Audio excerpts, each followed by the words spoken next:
Adriel's emotional support owlbear. I love your titles. We resumed on day 16. We continue investigating the floor. We ask the two werefoxes about the politics down below. Apparently Zargon has taken over in all but name. We head down an unexplored hallway, theme for the episode, and find a door with weird bestial noises behind. We stack up and prepare to mage hand the door open, but discover it to be locked. Probably for the best. We unlock the door and decide to open it again. The creature behind it is clearly worse for wear. It's a drunk owlbear. We didn't give him a name. We probably should at some point. We're probably fighting. Although it turns out it's super hungry, so we soothe it and give it some rations, which puts it to sleep in the wine cask room. Lunara and Willem collect some owlbear feathers. Way is unreasonably happy at finding wine. Adriel decides that he wants to keep the owlbear and delegates its care to our new friends, much to our displeasure, shall we say? We don't necessarily want to see them get killed by it. I think that was just We then go Lunara's and displeasure. No. okay, yeah, mine mostly. And mine. I was. No, you didn't. Okay. Thank you. Yep, ours. See, I wasn't wrong. We then move off and find a big square room with a bubbling green liquid in a stone box in the center. We investigate it, thinking that it might be some kind of ooze. Get no immediate reaction, so Willem decides to stick his finger into it and discovers, yep, that's acid. We manage to find a way to drain the acid, and then Willem heads into the pit and grabs the box in quite a nice cinematic little scene. He manages to get it just in time for our mage hands to dispel and then dash back out again. Inside the box, we find scrolls of purify food and water and remove curse, which could be quite useful. We then head back to the other exit from the cathedral area. We find a hidden doorway. We hear voices at the end of the corridor. Turns out it's were-rats. Lunara is surprisingly happy to see them. We discover they're chasing some ogres which have stolen something from them. A few doors away, we find said ogres and head back to the were-rats to let them know. They decide to follow us, and between us, we fight said ogres. We dispatch them very quickly, and then take a look at what they were looking for. It's a magical agate. We decide to grudgingly fulfill our deal we made with the were-rats. But now they owe us a favor, so wins and losses. We then head on further and find a bedchamber with a single sleeping person. His name is Baron Senna, apparently dealing with some kind of narcolepsy. We decide to take a short rest. After our rest, we find the main entrance of the pyramid. The entrance hall is decorated with images of the rulers of Synodicia. Main entrance doors are an entire level below ground, so this ain't the way out of here. We decide to head up to the surface and catch up with Strogak, and that's where we ended. Awesome, thank you. And I assume we're resuming on day 16 because we only took, I think, a short rest. Although we did Correct. level up. Yeah, we can probably I think we can fast forward to day 17. Day 17? Okay. I think it's reasonable. And everyone's character should be long rested because of the level. Okay, let me just push the long rest button.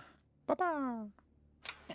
Just FYI, I'll probably have to disappear for 5 minutes just to feed the dog. No problem. Just let us know and we'll take our break. Okay, so you guys are currently here at the front door, if you will, of the pyramid. As Nick said, there are murals on the walls all the way around depicting scenes of Synodicia. The doors are very clearly buried in sand. You're aware that this level is completely buried, so getting out this way is obviously not an option. And I think you've pretty much just explored this entire floor. So you had talked about heading up to the top of the pyramid and meeting back up with Strogak. Is there anything else that you would like to do down here before we move things along? Lunara would like to take some sketchings of the drawings that are on the wall here, just to complete her notebook. and then Sure. once she's done that, she's good to travel on. Oh, I was going to give you all the descriptions and I forgot to do that. I will That's okay. copy and paste them into Discord now, Mm-hmm. just so that you guys have them. Now, are there any reliefs, or is it just paintings? They are, how are they described in the module? Here they are. I'm gonna put them into Discord for you. There are 15 of them in total, which is why I didn't want to sort of read them out loud. It's just a lot. They're all mosaics. Oh, okay, because I was thinking you could do like charcoal rubbing. Like a rubbing. Yeah, that would be cool. Yeah. Yeah, unfortunately, they're all mosaics, so all that would get you would be tiles. Kind of cool looking, but just tiles. Yeah, bring it back to Stork. I can look. I got rubbings, and they're like, that's just tiles. That shows me nothing. Oh, but I tried, right? Look what I did. That's nice. We'll put it on the fridge. Oh, that just made me sad. I'm sorry.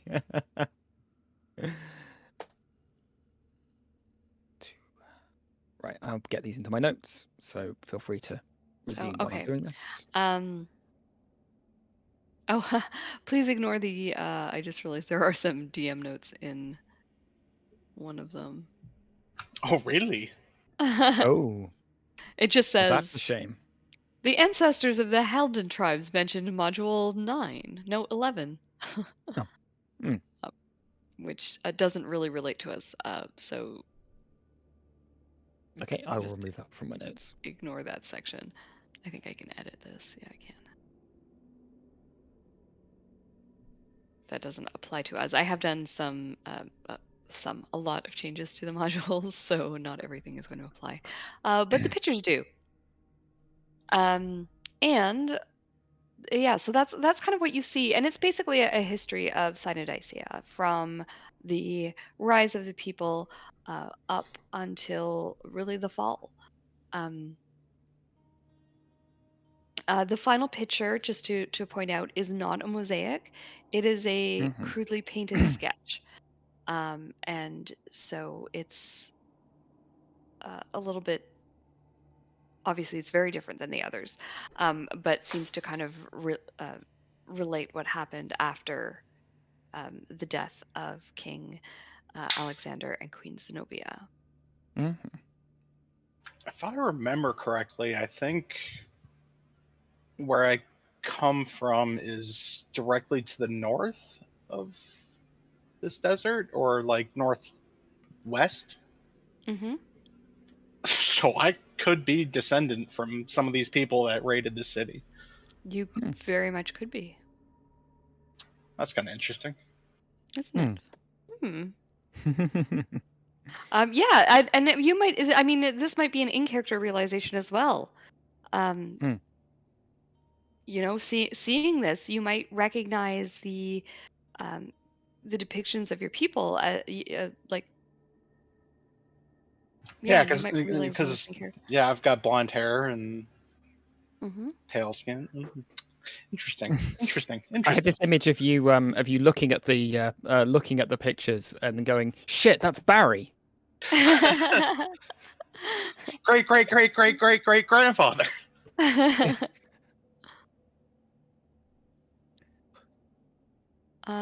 So yeah, you spend a little bit of time in this room. I imagine this is where you take your long rest while Lunara takes her notes. And makes sense. Yeah. And once you are ready, like I said, I'm pretty sure you have explored this whole area at this point. Yeah. So my question is, are you going to head downwards or upwards? I vote up. Yeah, I believe they were going to go up, and Adriel was going to stay behind with his.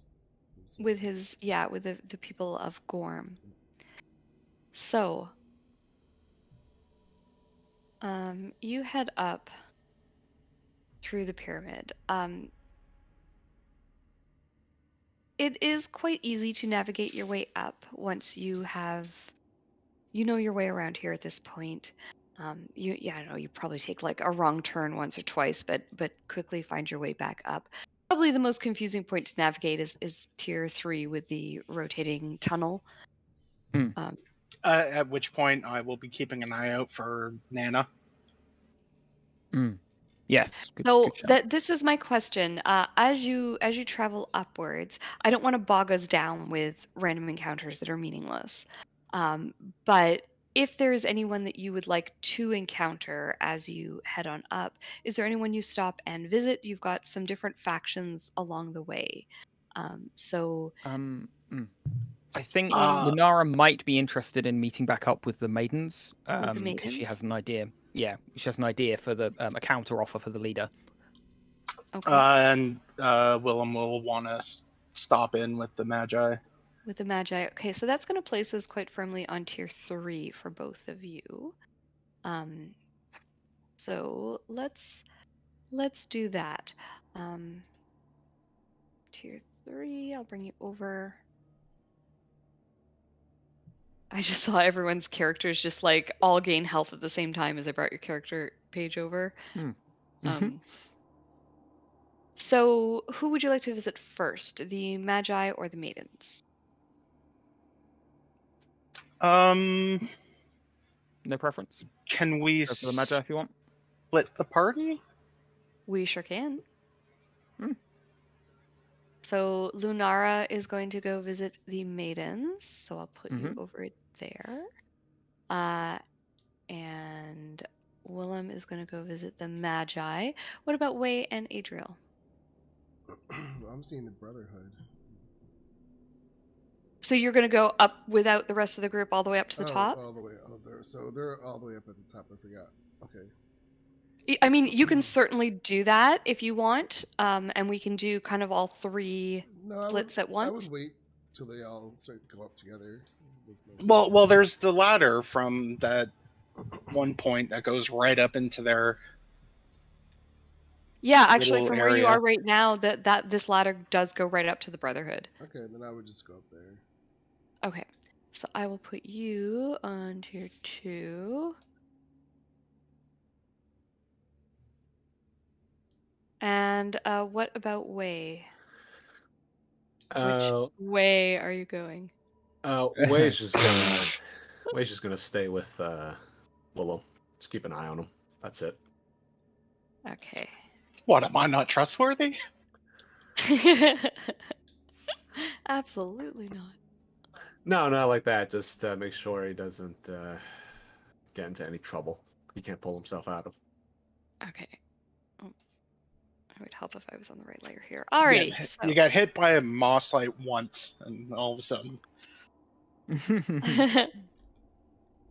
So let's start with Lunara with the maidens. Yep, sure. This will be relatively quick. So you go back through the rotating tunnel. Actually, conveniently, I think the rotating tunnel could go the same way for both you and the guys, as they're literally on opposite sides of the pyramid. When you get there, the women are celebrating. They have they're sitting around a table, and there's some alcohol happening, and they seem quite cheerful. You also see that there are 2 masks sitting on the table that are getting passed around and kind of mocked a little bit. They're putting them on their faces and making jokes and laughing, and the masks are that of the followers of Gorm. Oh, interesting. So yeah, when you arrive, they turn and look in your direction and say, "Aha! Welcome! Have you brought us another? Did you find a Magi?" I have not yet. I had a thought for a counter proposal. And the leader of them sort of thinks for a minute, and then she says, I'm willing to listen. I'm in a celebratory mood today. And Pandora takes another sip of her wine, and she's not drunk, but she's definitely imbibed a little bit. Mm-hmm. What is your opinion of the followers of Zargon? The rats and brutes, the lot of them. They are all quite mad and need to be destroyed so that Majura's glory can shine upon the city. I can agree with that concept. You tasked me with capturing a Magi, and as yet, I have not, and don't have a lot of will to do so. I'm not going to lie to you. I don't have a lot of will to do so. But what would you be interested in a or several followers of Zargon instead? I think we would be most interested if you could prove yourself to be an ally of the Sisterhood. Okay. Then I will take that under advisement. I have plans to travel further into the pyramid and see what we can do. I look forward to you bringing back your hunt. What is this with what's with the masks? I ask, the gesturing to the Gorm mask that they're celebrating with. She again, there's a grin, and sort of everyone celebrates, and she says, "We have had much luck on our hunt. We managed to kill 2 of them." Oh wow. Interesting. Okay. Congratulations, she says half-heartedly.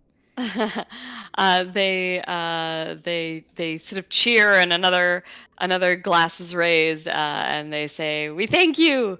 We're pleased our raid went so well. We managed to take out some of them, and the others are cowards and are in hiding." Did you raided the floor above, or you found them elsewhere? Indeed, we did. Ooh, that's going to be interesting. Okay. Yeah. Tell us, sister. For no reason, Willem just starts scratching his chest, just like,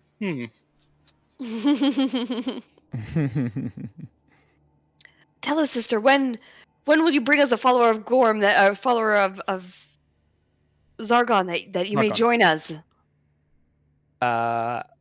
When we imminently, as soon as we catch up with one. They sort of smile, and they say, when are you we see you're not with your fellows. Have you decided finally to leave the men where they belong, in the kitchens making sandwiches? No, they still have more uses than that. There's a lot of crude jokes made. Understandably. Okay, anything else that you would like to say or do Nope, with the that's it. maidens? Okay, Nope, that's let's move over. We're on the same floor here, so let's move over to Wei and Willem. And you two are met with more prayers. It seems as though the Magi enjoy their group worship? therapy sessions. Group therapy sessions, yes. And the young boy is still leading the ceremonies, and he when he sees you again, he says, "Welcome, brothers. It is a pleasure to have you back again. I see you are without all of your group. I hope that everyone was unharmed by the dangers that lay below in the pyramid." Yeah, we're all good. Just sort of multitasking at the moment. It is a wise man who splits his chores and makes sure that everything is done in time. Now, out of character. Yes. I believe they said, okay, easy. That, yes, I know. Sorry. That's okay. Give me 1 sec. Sure. So when the kid finishes his profound statement, I say, "Ah, yes, the only real failure in life is to not be true to the best one knows." Indeed. One could say that knowing oneself is knowing the world. Yes, and we are what we think. All that we arises within our thoughts. With our thoughts, we make the world. And if I think, therefore I am.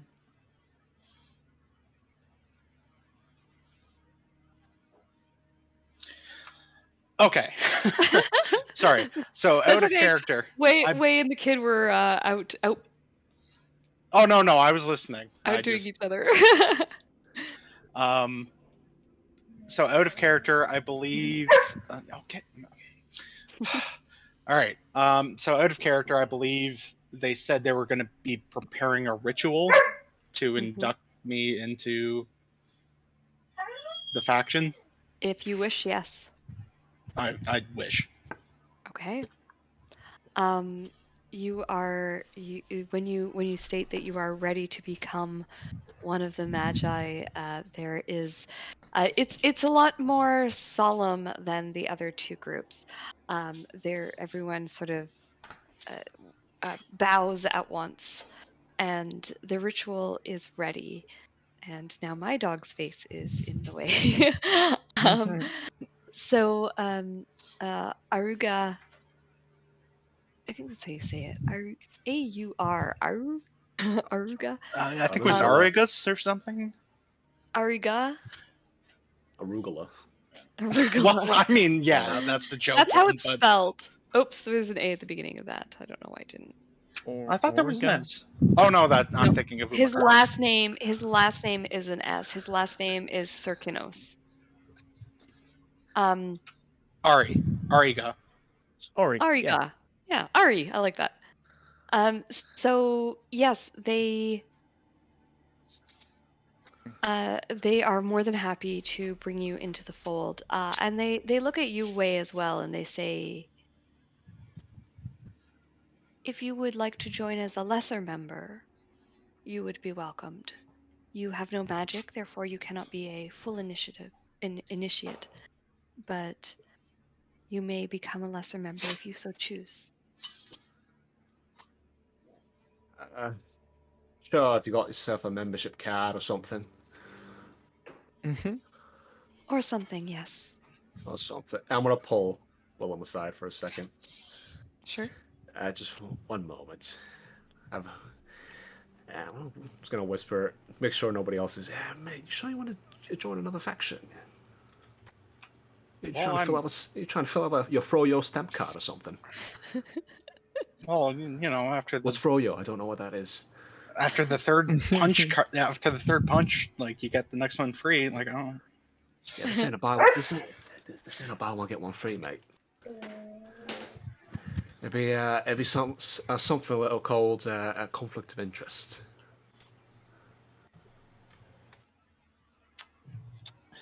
yeah, but again, with the crowbar, it's leverage. Like we can try and bring everyone together and take out Zargon. Everyone together. What if they see? What if they see the tattoo on you put in your left titty? Well, as long as they don't ask me to take off my clothes, I don't think. Well, what if they're going to put it on the right one? Then I'll have a matching set at least. I end up looking like a children's drawing. I'll get them to put it on the small of my back. I don't know. A tramp stamp, all right. Yes, that's your prerogative, mate. Oh my god, I'm dying. Well, and like as we've seen, like it's on the hand, so it shouldn't be a problem.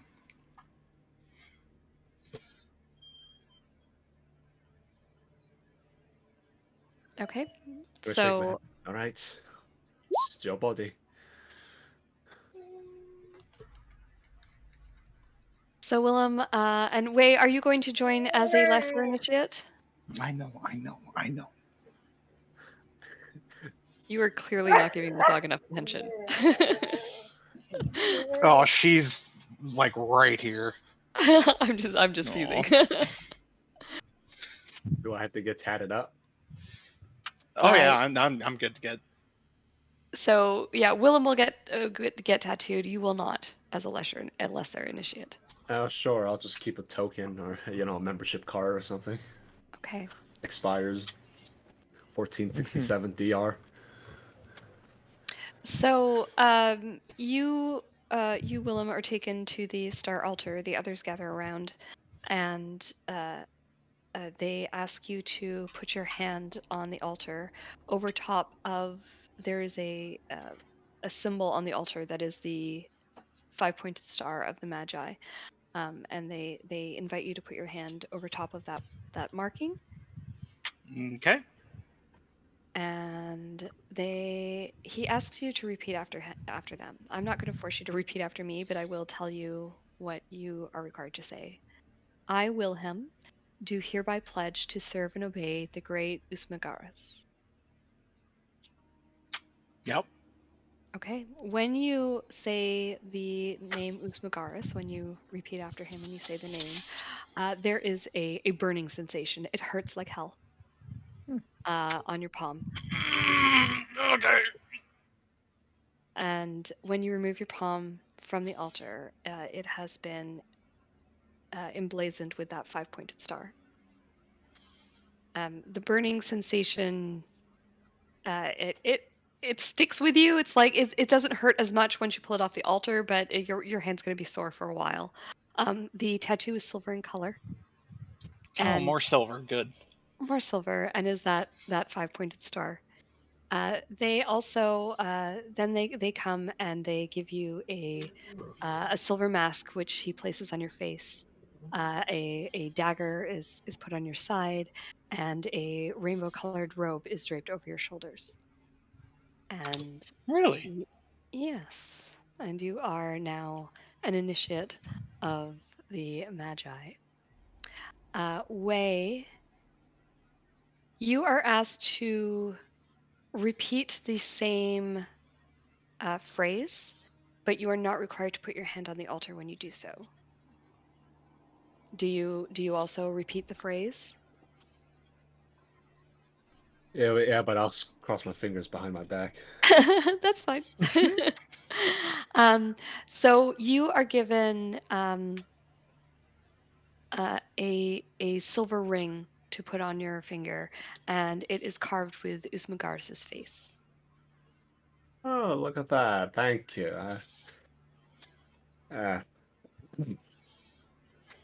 You're gonna sell that, aren't you? No, it's probably never going to put it on. And then there is a celebration held in your honor. There is a feast that is held. If you choose to stay, I don't know, maybe you guys choose to leave immediately, but the Magi would tell you that you are invited for a celebration for your initiation into their company. I will politely accept a sandwich or something like that. Okay. But what's the word? Just let them know that like we kind of have other stuff we Other need to places do. to be. Fair. So yeah, they set you up with rations and some more water, and you are informed that any of the Brotherhood ration centers, I guess, are open to you. So, and that Brotherhood areas are a safe place for you to stay. All right. Thank you very much. Yeah, just people to do, things to see. Sorry. They don't they're not offended by that at all. They seem to they say these are dangerous times. It is important. The maidens have been particularly aggressive of late. Fortunately, they seem to be currently worried about the Brotherhood, but we are ever worried about making sure that we are safe from them. And with that, sorry, go ahead. No, I was just gonna say, and we will keep an eye out, let you know if we see anything, if we're in the area. They are pleased by your response, and you're a member of them now. And Adriel, we will move on upwards to you at the Brotherhood. So you go up one more ladder, and you are back at tier 2. And I would like to say that it feels a little bit fresher up here. All these different levels, as you get deeper and deeper, you probably didn't even notice how oppressive the pyramid was because you descended so gradually. But coming up here, this is only one floor above the top floor. This floor has some access to the outside, and you just feel like you can. The air isn't quite as stale. And it's a little bit more pleasant up here. Still very dark and pyramidy, but it's not as damp. It's not as oppressive. And I would interpret that way, like of me being back with my god kind of thing. Like absolutely, it feels so much better up here. It's a sign. It must be because of Gorm, exactly. All right. So Canada's smiles when he sees you, and he greets you by holding out both of his arms for one of those double handshake kind of things where you clasp each other's arms. He kind of reaches out to you like that. If you I don't know if you respond back. I totally do. Yeah. Yeah, and he says, "Brother, we have heard that you descended deep into the pyramid. It is good to see your safe return. There has been much fighting up here, and you see that doors are barricaded. There's a couple of people who are quite badly injured. You see that they've got what presumably are arrow holes in various bits. Their clothing is bloodied. They and torn, and they're recovered. This didn't happen just immediately, but it's obviously happened quite recently, and they seem to be recovering from some kind of battle. What has happened here? He says the maidens came up and raided us. We were caught unprepared. We were sleeping. Most of us were, and those on watch were killed. We lost 2 men. You weren't able and to as you get can any see, of them? we were not able to kill any of them, though we fought bravely, and some of them are grievously wounded. We are planning another attack. When? We need our wounds to recover. Maybe 2 days, maybe 3. Okay.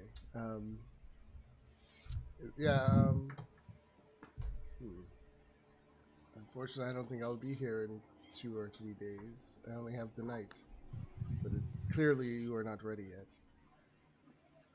No, our men are too injured to attack this evening.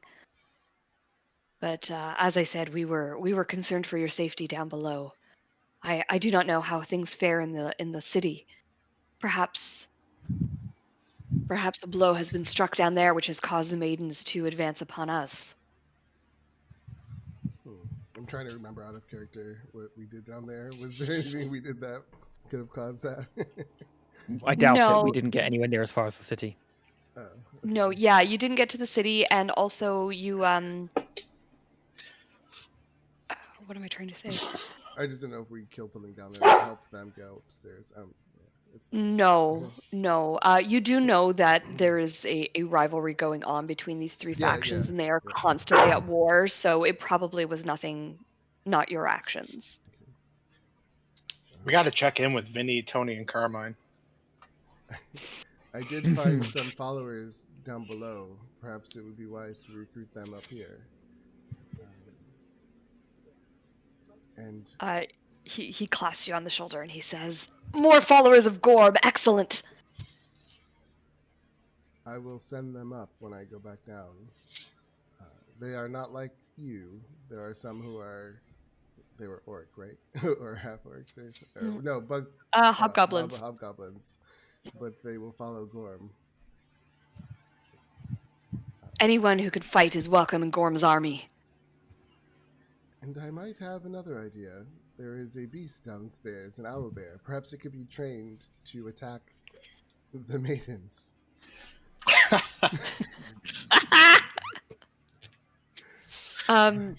He says, you have found an owlbear. I think we could make use of such a creature. I've only heard of them in myth. He says, I should very much like to ride into battle on an owlbear. do you have any of their masks? The maidens' masks. We have none here. There are some down below in the city. If you can As get, I said, the maidens got the best of us this time, but we shall be ready for them next time. If you require a mask, we will present you one next time you arrive. I'm just saying you can use it to train the owlbear to make it learn to attack them. Yes! We can infuriate it wearing a mask, and then it shall Exactly. attack only those wearing the maidens' masks. That is exactly what I was thinking. Nothing can go wrong with this plan. I like it. It is the will of Tor, or will of Gorm. What could possibly go wrong? Gorm's will is the way. It is the will of Gorm. Yeah, and I'll leave it at that for now. And I'll stay with them and help out any way I can. I can heal Yeah, a okay. little bit. Because I'll go up to people who are still injured, and I would use I'll give each one like 1 HP of healing power. So it just makes it look like I'm more connected with Gorm, and so the kind of Yeah. like give them the the energy they need, or the I can't think of the word I'm looking for, but pump It's them up. inspiration, really. Inspiration. Yeah. Inspiration. Yeah, that's what I'm looking for. Yeah. try to No wonder pump you them can't up. remember inspiration. You never use it. I used my last one. Yeah, you did. So yeah, I'll like do a little prayer for Gorm every time I touch one of them and heal them for 1 HP. I can only do it 5 times, but I'll do it. Awesome. Yeah, they your healing and your words seem to do more healing than you would have thought. You give them, the equivalent of 1 HP, just a gentle touch, just something to nudge their healing. But the power of Gorm seems to flow through you, and you actually do a little bit more healing than you had anticipated. And the followers of Gorm, they start calling you by a different name. Lisan Al Gaib. They call you Belbam. What? What? I'm gonna put it in chat. Oh shoot, sticky keys. Okay, here we go. Belbam. Okay. Do I? And one of them says, "Thank you, Belblam." And you see another one look at him, and then he just like in surprise, and then he nods and he says, "Blah blah." Do I have any idea what that is? I mean, I don't think I would. No idea whatsoever. They may as well be speaking Greek. They might as well just call you dickhead. I know. I don't know. So, I mean, by the reaction that the other ones do I get the sense that it's like important? Like, oh. Like, Yes. Okay, so I will just kind of roll with it and not pretend like I don't know what it is. Yeah. Or I'll pretend like I do know what it is. Yeah. Yeah. So it happens more frequently over the time that you spend with the followers. Some of them, one of them gets angry and leaves when he hears the name, muttering, stuff about like nonsense. I'll use that as my excuse to learn more. I'll say, what is his problem? Not everyone believes that Gorm will return. It is a shame that he is a non-believer. His heart will be opened. You will show him the way. We have faith. In Gorm, we have faith. Yes, it will happen. Okay. Awesome. I'll go up to him actually. After I To talk. the non-believer. Yeah. Okay. So he's sort of like outside in the hallway. We'll put you out here. And he when he sees you coming, he says, "I don't know why you are pretending, but I have had enough of this. Pretending? Yes, pretending. What You is- cannot tell me you are Gorm reincarnated. Why do you believe this? That you are pretending? Because you are not he. It is not possible. Have I not proven myself? You have not.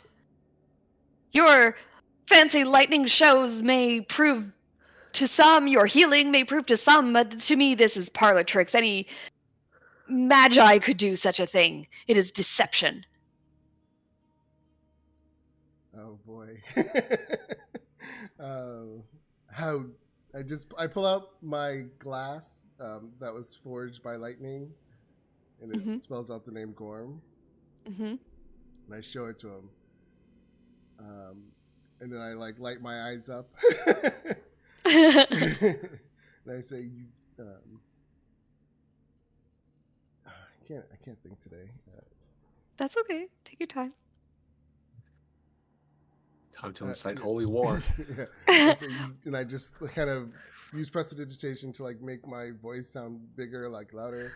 And I say, "You dare accuse me of lying?" Can you please roll me either persuasion or deception, depending on how much your character believes that he is the Gorm reincarnated. 17. Seeing the lightning glass, he falls to his knees. And he says, "My lord, I am sorry for doubting. And I You say, truly are he." "Now, and now you are tasked with spreading the word and making sure that all believe me." You see tears pouring out from under his mask, running down his throat. And he says, I shall spread the word to any that will listen, any with ears."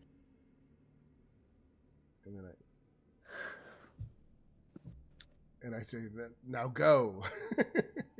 Scare him off. He takes off. He goes to spread the word.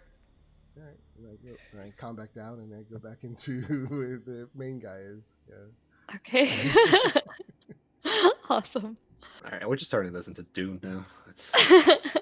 Dune?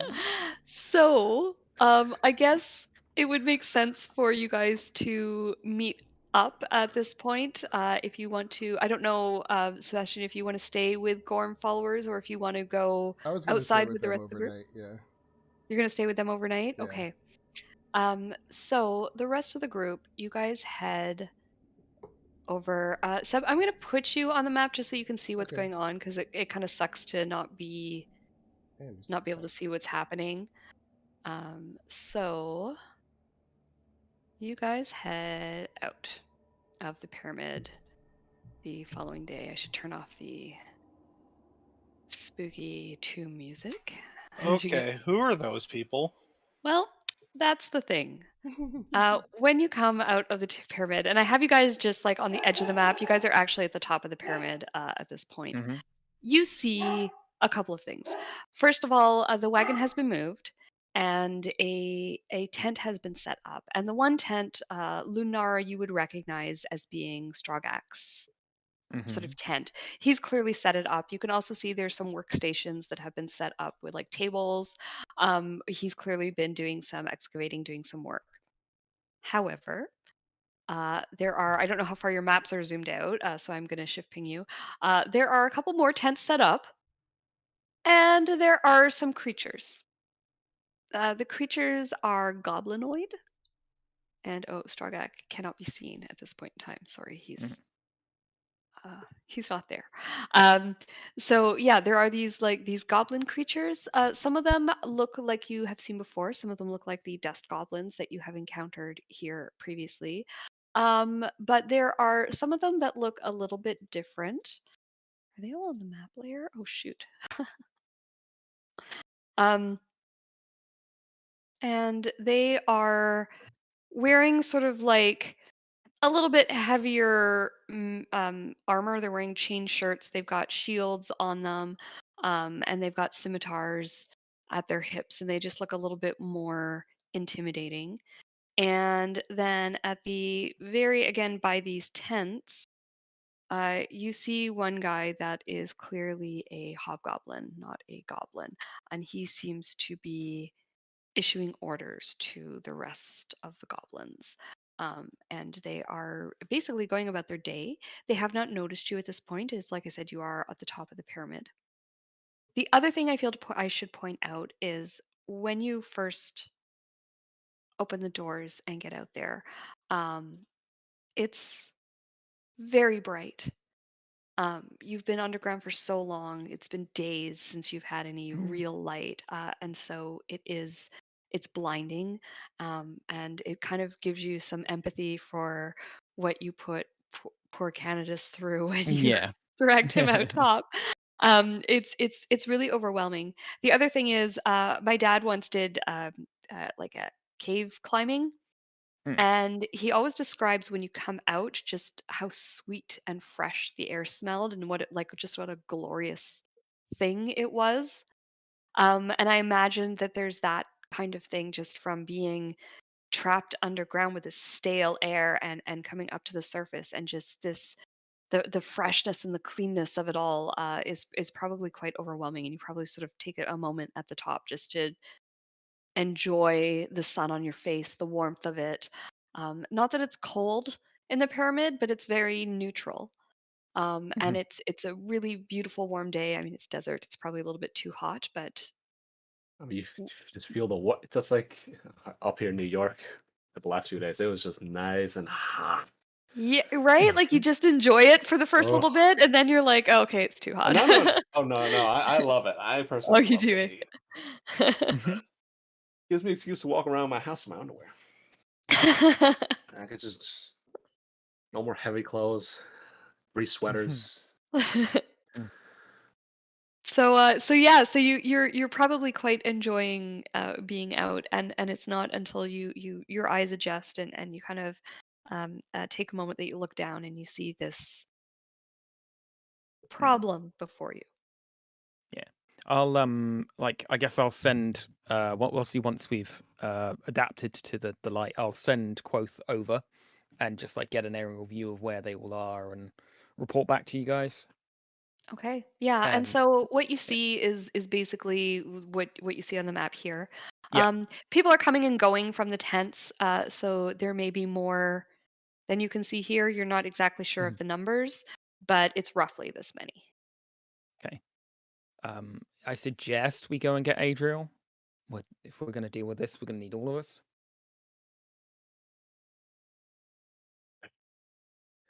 Looks like I just volunteered. And yeah, I was going to say I don't think I would be welcome knowing what I do about the raid of the maidens. I don't think I would be welcome there. So probably for the best that you go. Okay, we'll get into a running position. Okay. And we're just dashing. I'm gonna immediately just dash off. Okay. Yeah, I mean, Wei, you're fast. So it's not long before the Brotherhood says uh blah blah blam blah blam. They're one of your followers is here. That's you. Sorry, ooh? Blah blam. That's you, Sebastian. Sorry, my mic was off. I'm sorry. And Oh. yeah, so I say, I say to him, he may enter, but like my back is turned, so I just think it's like one of the followers, and I'm taking all this, getting all this attention from my new followers. Yeah, looking. So Mhm. awesome. So Wei, you come into quite an interesting sight. There is Adriel, and the others seem to be like fawning over him, the followers of Gorm. Gonna eyeball. Just now, I'm gonna move my head. I'm just gonna eyeball left and right. Right. Hey, Dre. Oh, Can I need you up on Wei. this? I mean, Billy Blam. Right, mate. We're gonna need you up. Is We need everything you up on the okay? surface. Is everything okay? No, things are not okay on the surface. Our benefactor, our, how do I put this? Employer. Height impaired benefactor is a spot of trouble. Yeah. I nod to that and I look at my followers and I just say, I am needed, apparently, the power of Gorm to help our friends in the celestial skies. Because for them, the top is like outside, like in heaven. Yeah. They two of them fall to their knees. The others bow their heads, and they say, almost in unison, "He shall return." I can get used to this. Right, so yeah, I get up and I don't acknowledge them. I just go because I'm Because you're a god now. follow Way. Awesome. Way, they treat you with deference. You are one of the disciples, and you guys are provided with anything you may need for your journey to the celestial skies. They give you food and water, and one of them comes up to you and he says, "When you go to the celestial skies, will you give this to my mother and tell her I miss her and I love her?"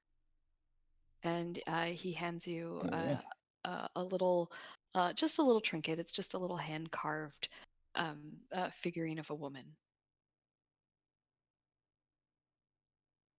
You're giving it to me, or He's giving it to blah blah. Oh, okay. I thought you were giving it away as well. Sorry, yeah, no, it's to you. Of course I will. And I take it. And I just put my hand on the shoulder and say, "May Gorm be with you." Gorm is with us. Yes. Okay, and you head up to the surface. Man, I'm interested in seeing how you're gonna handle this. This is gonna play out interestingly. I don't know how. Yeah, so when you get to the surface, you see what the others have seen. And same thing, it takes a moment for you to adjust to being back on the top, but it is quite pleasant. And then you see the goblins below. Okay.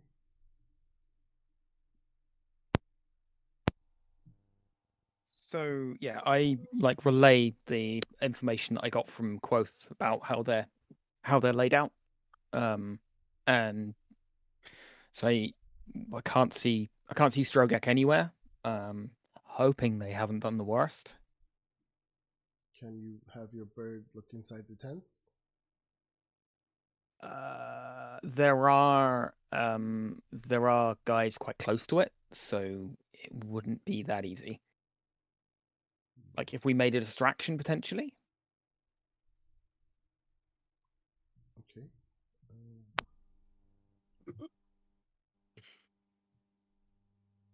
Trying to think of what I could do for a distraction.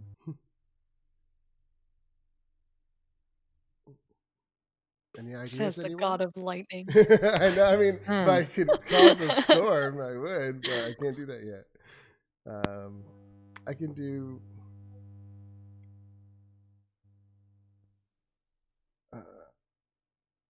I mean, I guess God I of could Lightning do like doesn't a have cool shower of lightning? sparks using prestidigitation. That's fairly close range. Oh, it's only 10 feet. I mean, does anyone else have any ideas? Quick question. God of Lightning doesn't have cool lightning. Cool lightning? Well, I don't have like cool lightning. I'm not going to spend like a spell slot to do this. Fair.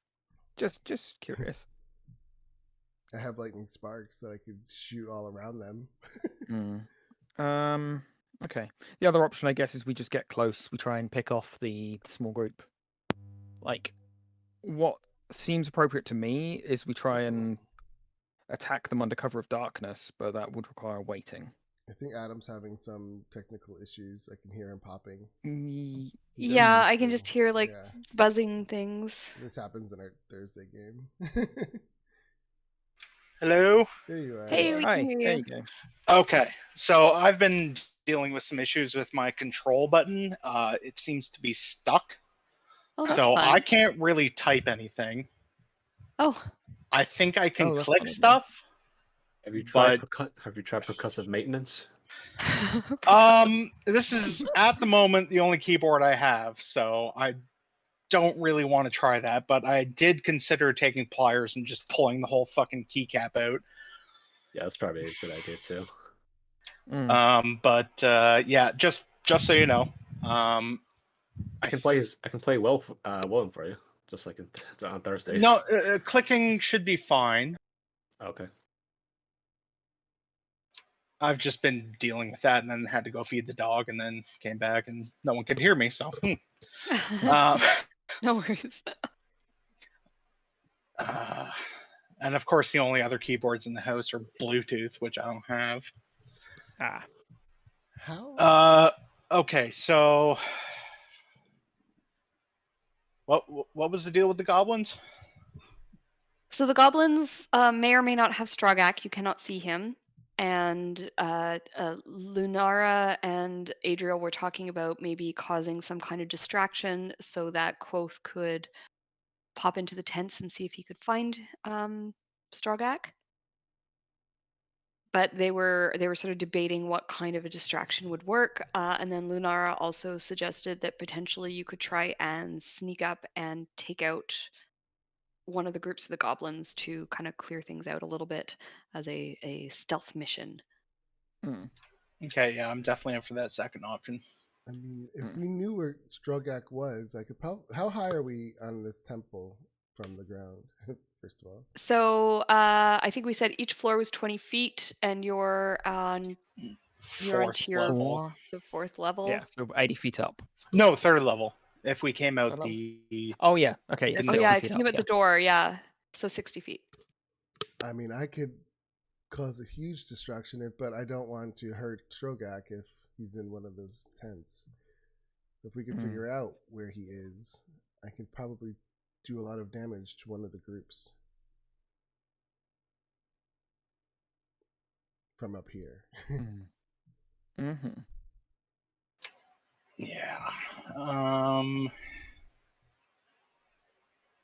Could I do like the fireman thing of sliding down the ladder, which I'm assuming is still there? Of course it is, and of course you can. So I could help you, like, if you wanted to go and get close to them, Willem. I do have invisibility now. Oh shit. You guys hit level So- 5, and all of a sudden all this invisibility is being thrown I around. changed my spells. Yeah. So, I finally have level 2 spells. I was about to volunteer Way to do it, mainly because I or can you. just climb. Because I have slow fall and everything, I can climb up and down. Well, I can go down the ladder, and then you can just slowly fall down the pyramid. Well, I was thinking that you should probably stay around here in case there's a fight, so then you could stay up there and just hit people because you have sharpshooter, right? So you don't have the 180 disadvantage. You just hit up to 600.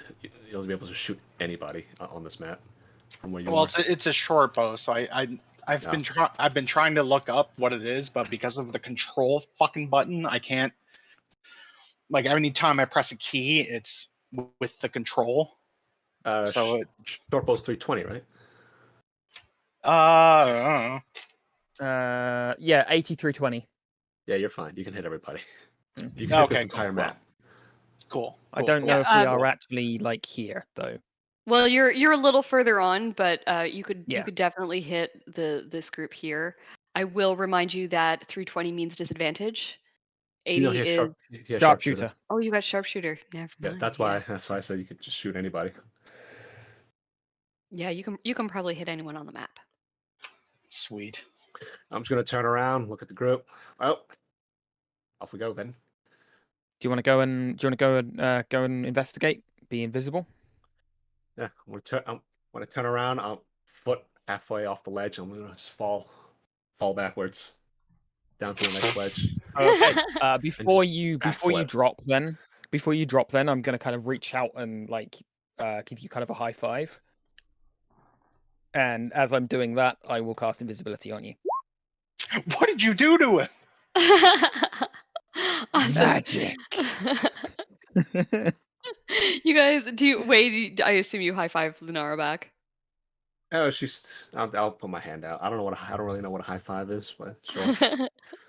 She puts out her hand. Your hands connect in the first high five of the world, and We invented the high five, and someone disappeared. And someone disappeared. And then you guys just see like Wei falling backwards as he turns invisible. And Wei, you make it down to the bottom of the pyramid, and start sneaking over to do some investigations. So you can move your token throughout this map just to kind of give us an indicator of where you would like to go. And so which group of tents, I guess, are you going to first? I'm checking out, making my way to Strogx. First, taking that line there, Okay. jumping over, taking cover. Okay. So let's get a stealth check from you, please, as you get closer. Sure. Do I get advantage because I'm invisible? You sure do, yeah. Sweet. Thank God. 24. Yeah. All right, I got Awesome. a +7 to that. Do you speak a goblin? Oh man, do I? No, fortunately not. Okay, so the creatures are talking, but you do not understand the language that they are speaking. I think it's reasonable to say you would recognize it as being goblin, much as you can often, sort of say like, oh, that sounds French, even if you don't speak French. So they're speaking goblin, but you can't make out what they're saying, and they mostly seem to be working together. You're not hearing anything that sounds like an argument or anything like that. There's some jokes, there's some laughter. There's a little bit of like, yeah, one goblin's being like picked on a little bit, and other goblins are laughing, kind of standard goblin behavior, but nothing that really jumps out at you. And the Strogx tent, there's things have been pulled out of it. You see that there are some artifacts that are laying next to the tent that look like they've just been tossed out without care, and Strogak would never do that. He loves his artifacts and would have them, carefully labeled and put in places where they're not going to be damaged. So it seems as though he had started his work, and then the goblins have come in and dismantled a lot of it.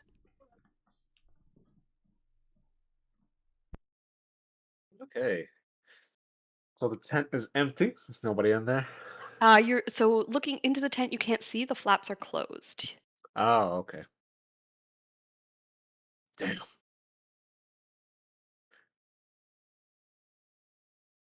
Okay. How long does invisibility last again? An hour. Awesome. I have so much time. Yeah. I'm gonna quickly run back over, pick up a small rock. Would I have charcoal or anything that would like be able to like mark something? Like me. Sure. Oh, wonderful. Oh wait, I have incense. Oh, there you go.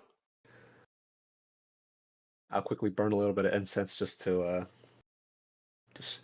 try to like almost like a pencil, just try to write BIRD in common. Little rock. Look up, eyeball it. I'm gonna throw it as hard as I can. So a rock lands on top of the pyramid, catching your attention. And when you guys look down below, you see the word bird written in common on the ground, and a little whiff of smoke coming up from something. What could this possibly mean? Bird. Bird is the word. I had heard it was a word. I don't know. I didn't know what it meant until now. Apparently, it's a stone. I'm gonna send Quoth. I'm assuming that's what he wants, so I'm gonna send Quoth down there. Okay. Quoth comes down and lands on the ground near the word bird. I'm gonna send Quoth down to him. I mean, down to like here or something. Where the word bird is, or you're gonna send him down Well, to? he threw that up to us, didn't he, or something? He threw the rock up to you to catch your attention. The Yeah. word bird is written here, I think you said, Way? No, I wrote it. So I burned a little bit of incense and and I used it to write bird on the rock. Oh. I thought you had written it on the ground. I misunderstood. Oh no. Okay, so Quoth and Way are both over here then? Yeah, I guess I'd send Quoth down to here. Land on the chimney. Like, I don't know. Obviously, I can't see you, so I have no idea where you actually are. Because you're well out of the range of detect magic, so I don't think I can see you. Yeah, I'm gonna sneak up. These tables are they full of stuff? They're full of stuff, yes. Okay. I'm gonna go to this table. I'm gonna quickly.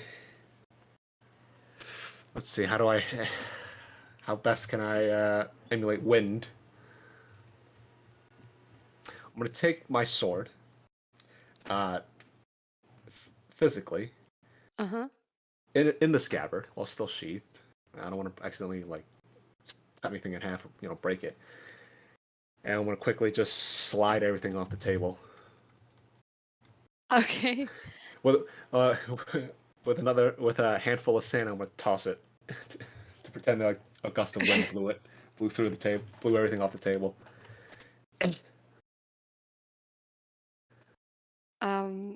When you do that, it draws the attention of one of the goblins.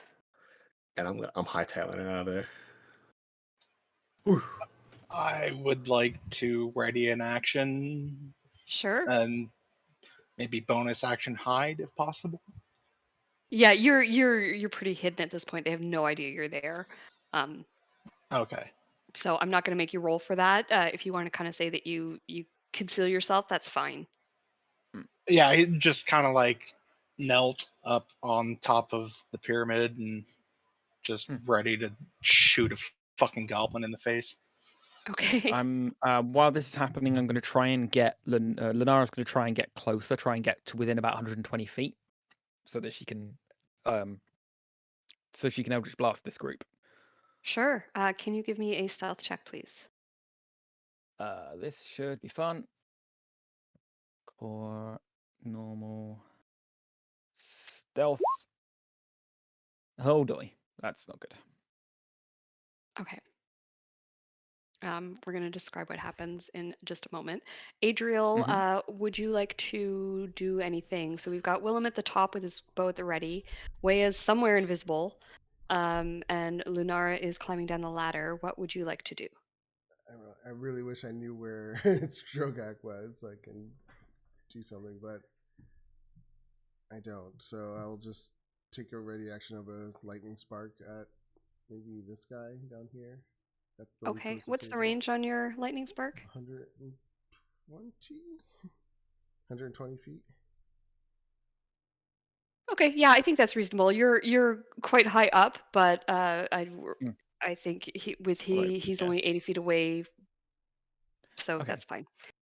If he's within range for that, then I would be in range to Eldritch Blast, so I wouldn't get any closer. Oh, so you're going to stay up top of the pyramid? Yeah, I was just going to make sure I was in range to Eldritch Blast. I see. If I needed to do. That was all. Okay. Yeah, then yeah, you don't need to roll a stealth roll. I misunderstood what was happening.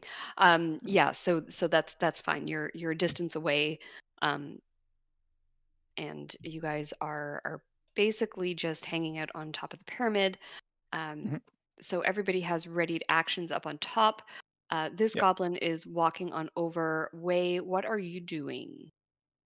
My plan is to distract them, and hopefully, even if they get into a fight, because everybody else is so far up high, these guys are going to try to get to them. I'm going to try my best to sneak under Strogak's tent, sort of underneath the linings. Okay, I see. And try to find them. try to find them, secure them before I come back out and attack from the rear. Okay. So at this point, there are some spilled items over here that have been knocked off the table thanks to Way's sword, along with a little bit of sand. The goblin seems to have recognized that nothing else moved, just this one particular table. So he's come over to have a look.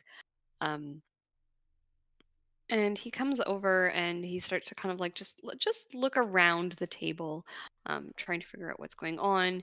He picks up some of the items and he puts them back on the table and then like knocks them off again and looks around him. He looks to be pretty confused. Wei, I'm gonna need another stealth check from you, please. Or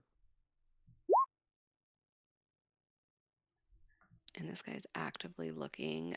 He doesn't seem to see you as he looks around.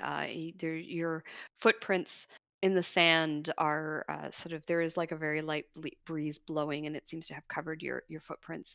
And he doesn't really do much else. He leaves the rest of the stuff on the ground. Goblins don't really pick up after themselves, and starts to, I guess, head back.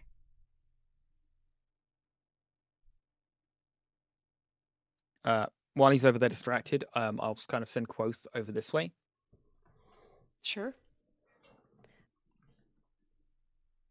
Could I get a stealth check from Quoth, please? Yes. if I may move over there.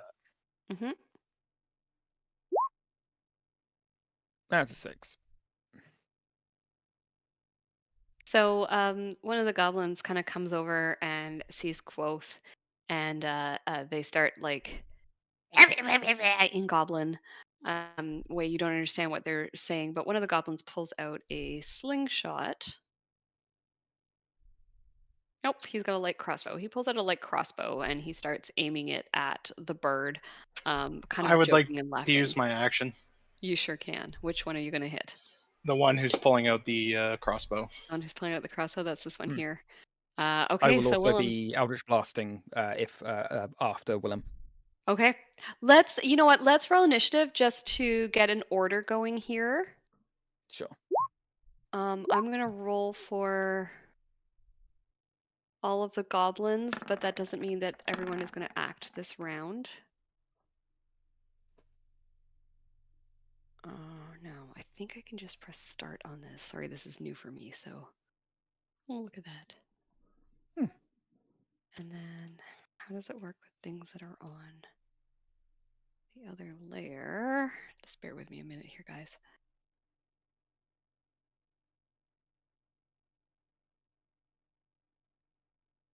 If I do group init. It put out a little thing in chat saying configure with, so I think there's a little script error. Oh, there is a little script error. Oh, that would explain why it does that.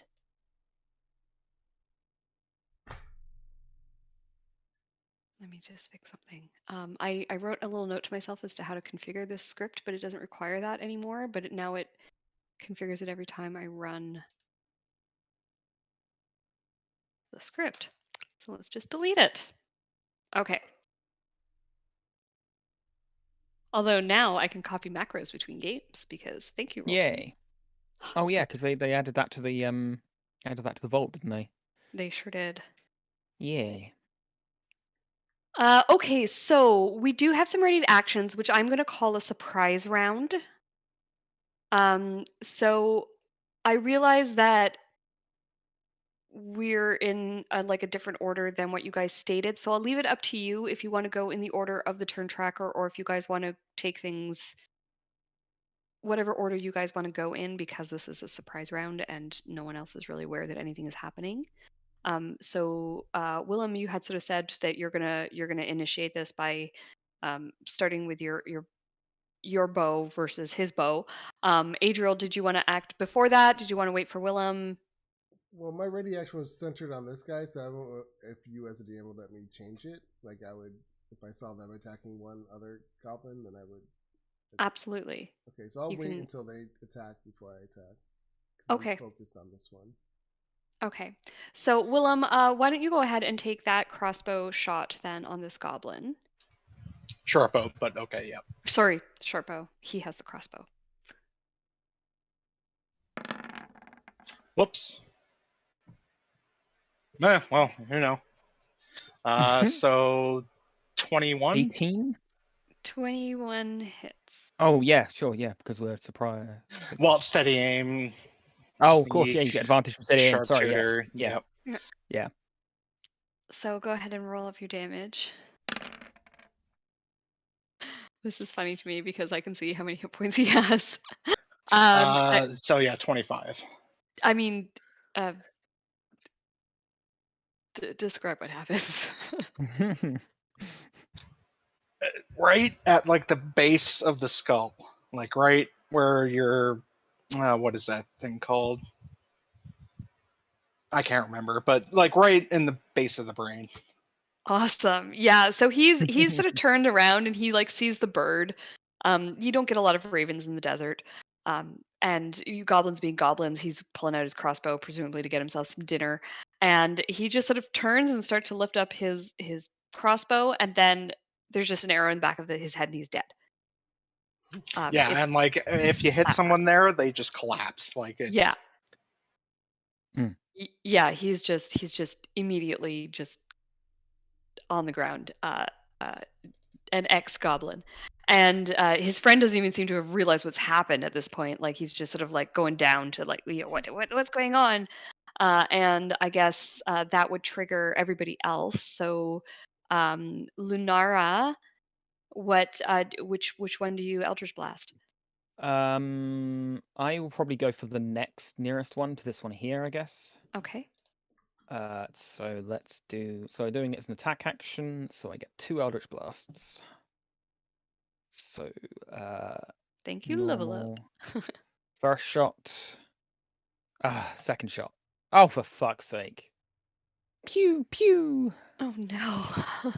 Yeah, so he's kind of behind a little bit of wall, which maybe makes him a little bit of a difficult target, and your Eldritch Blast sort of blast into the ruins of the building rather than into the goblin. He's also like sort of, his friend is just dropped and he kind of like bends down, and so your Eldritch Blasts just go a little wide.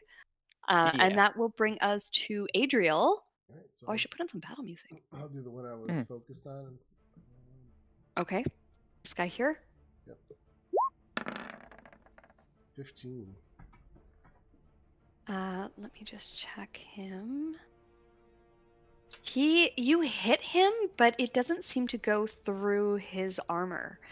So your blast slams into him, and he looks very surprised.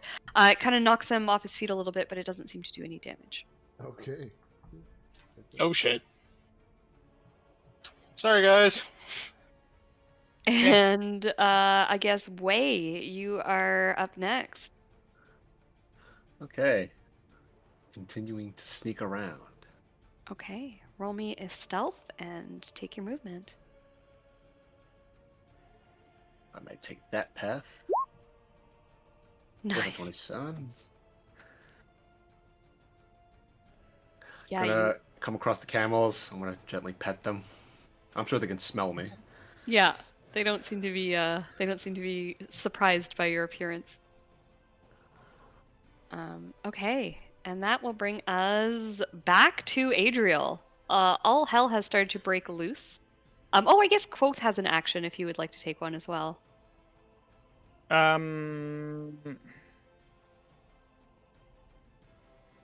Yeah, Quoth will probably come across to this one. And am I muted? No, I can hear you. Nope, good. Okay, sorry, I muted myself a little while ago to say goodbye to my partner and clearly remembered to unmute. We'll come over and provide the assist action against this one. Okay, cool. So help action on the guy over here. Yep. And Adriel, you are up.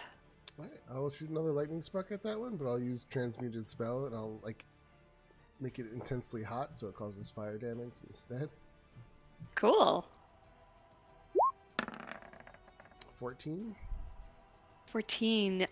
It again, you sort of slam into his armor and it doesn't seem to harm him. This description, by the way, is his armor is very strong. It's not his. He doesn't have resistance or anything. Just sure. Yeah, no, that makes sense. Okay. That's my turn then. Okay, so you can hit that done button. Oh, it's way. Yeah, it's you'll way have up to hit there. enter. There we go. Oh, there, Okay, it's up nice. there on the map.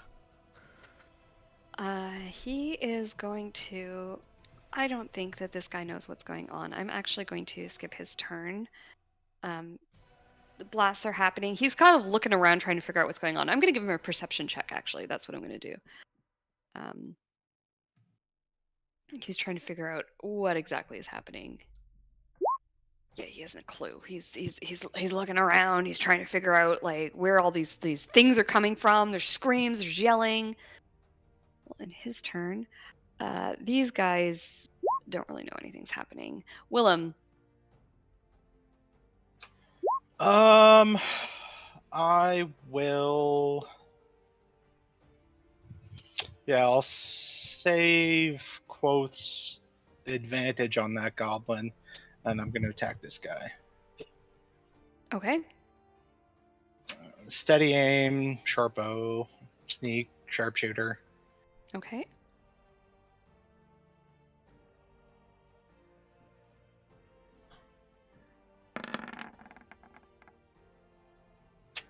So 20. Ooh, 20 is gonna hit. Thought you're crazy using sharpshooter on this guy when you know how hard his armor is, but I was the one in the wrong there. 25. Wow. I mean, another one bites the dust. What happens? Through the jugular, just like right in the throat. Awesome. It was his turn. He's kind of like been like pummeled by Adriel's spells. He's been hit twice now, and he's trying to figure out what's going on. And he turns and looks up, and it raises his head just enough that you just get him right in the throat, and he drops to the ground, sort of gargling and the blood spurting everywhere, and dies quite quickly. Well, at least the sandals soak it up. If you want to use your bonus action to hide Willem, you can. No, I use steady aim. Oh, you use steady aim. Okay, so you are. They are aware of where those arrows are coming from at this point. Anything else you want to do? I suppose you can't move either. That's everything. Okay, so go ahead and hit that end turn button, please. Oh, right. Okay, And so going to Eldritch Blast this friend here. Okay, with advantage. Advantage on the first one. Quoth. There, 22. 22's a hit. Go ahead, roll your damage. 5 force 5. damage. Yeah, it slams into him, and you sort of like create a big hole in his chest, but he's still standing. Yeah. Okay, and then second Eldritch Blast without advantage. 16. 16 will hit the little dust goblin here. That's a further 5. And how does he die? Again, like first blast like spins him around. Second blast goes through his head. Awesome. And then Quoth is going to fly over to this guy and start buzzing him. Awesome. Okay. And then that is my turn. All right. He doesn't really know anything's happening. He can't do anything. This one is going to Bring it. come running out of the tent. In the midst of two bodies, draw his crossbow, and he's going to look around and see if he can figure out what's going on.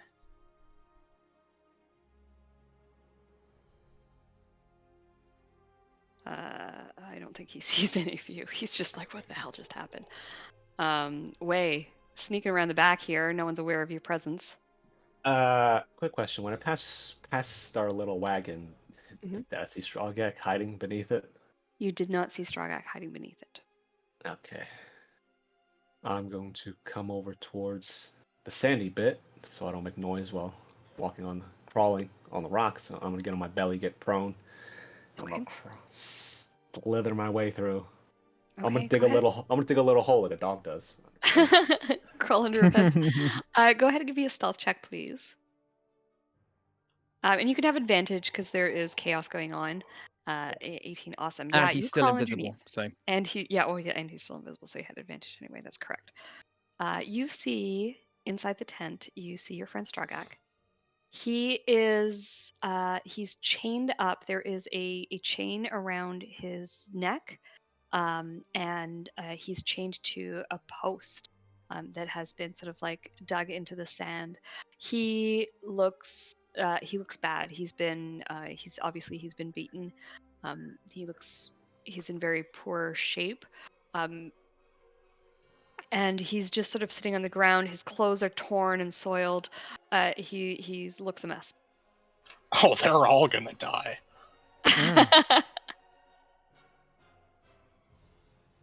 Going to. Is he conscious? He is conscious. He is Yeah. unaware of you though because you rolled so well on your stealth check. I'm gonna get right next to his. Oh, actually, I'm not gonna get it. I don't want him to freak out. But I'm gonna very, very quietly. Stragak. It's me, Way. Wait, is that you? Shh, I'm invisible. I'm invisible at the moment. Yeah, have some water. I'm trying to give him some water as my action. Yeah, he starts like holding out his hands in front of him, like trying to, and you manage to like put your water flask in his hands. When it switches hands, it becomes visible again, and he says, "You're gonna have to let me know how you did that," and takes a big gulp of water, and that seems to help. He drinks a lot. You get the idea that he was very thirsty. And he says, "Thank you, my friend. Where are the others? Are they all right?" I had to be a little louder here because with voice sensitivity. Oh, I'm sorry. That at the top of the pyramids, and they're raining down hell. Oh God. Oh, sorry. It's going swimmingly. They're all dying. They're all dying. Just stay put and stay quiet. He nods, and he's looking like he's not. It's really, really disconcerting way because he's looking in your direction because he can hear where the whispering's coming from. But he's not looking at you. He's looking like through you. As I said, don't look at me. I can't see you. Don't look at me. Look forward.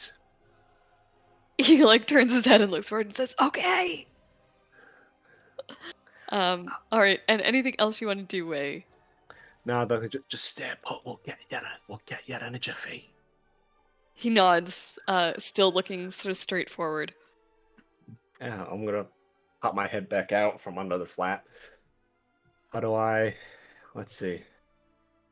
How would I be able to? How would I signal? Damn, I don't have a way to signal. If only you had some fireworks. yeah. If only you've been smart enough to bring some fireworks with you. This would be longer than my action. But I guess I would have. Yeah, no, that was already my action. I'll have to wait till next turn then. I wanted to light some incense. Let them see a very small smoke trail. Or rather, a torch. That could be an object interaction. Yeah, and, I would allow both that. Could probably recognize that and no tell Lunara. So I smell incense. That can only be one person. I'd allow that way if you wanna light something, a torch or some incense, you can choose which. Well, if I light a torch, it's gonna burn the tent down and Stragak with it. So incense it is. Yeah. I'm gonna light some incense. I'm gonna wave it around with the so you can see the smoke trail a little bit. Yeah, and I mean incense makes a lot of smoke, so it's quite far away, but Adriel, Willem, and Lunara are all looking in that direction. They've all been attacking in that direction, so I think it's reasonable to say that you guys would all see like this little bit of smoke that's coming up. You can't see what's causing the smoke, but you can see sort of the smoke coming up. And Way, if you want to go ahead and hit that done button. Yes, ma'am. Why does Quoth have a turn? I don't know. Because I don't remember rolling initiative for him. I might have accidentally rolled initiative for him when I rolled for the goblins. Right, you might have if selected him with the bulk. Right, that makes sense. Yeah, he doesn't know anything's happening. We're back up at Adriel. All right, so all I can do is reach this guy over here. You'll have advantage because of Quoth harrying him. Oh, okay. And I'll shoot a chromatic orb. Okay. Ponder the orb. 14. Oh, you did. Oh.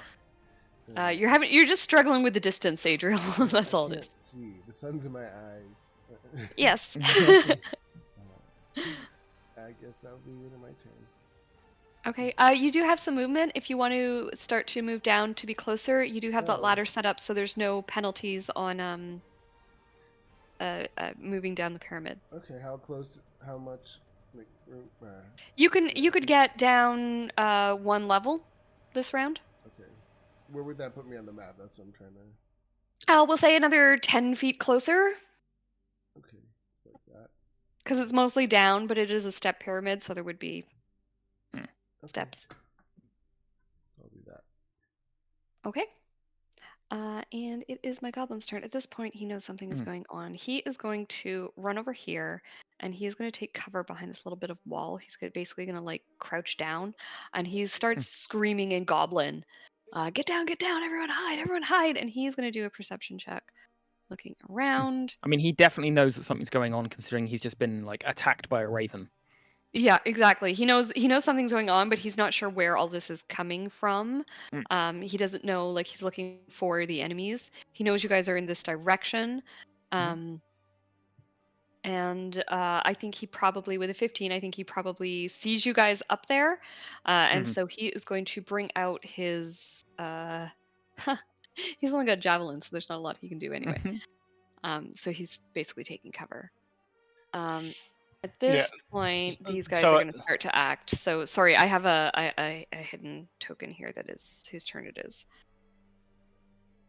So, it's him, and he's going to come running out of the tent, and he's going to come running forward. I was just going to say, what he sees is just a middle finger up from... Because, like, Willem's kneeling down, but he's just, fuck you! Awesome. To add insult to injury. Speaking of Willem. Oh, goody. Alright. So does he have full cover or 3/4, half? This guy has full. This guy has none. And then the ones by the tents I don't have any. Okay, I'll shoot the guy with none. Okay. Again, steady aim, short bow, all the things. All the things. So that's a 20. 20's a hit. Go ahead, roll your damage. So I think he's dead. This point you should just yeah. He had 5 hit points. Yeah, just right in the center of the chest. Just he's looking, and then just. Awesome. Yeah, he's looking around, and you hear yell from this goblin that's like hidden behind here. Like he's just watched 3 people just be annihilated. Oh, so good.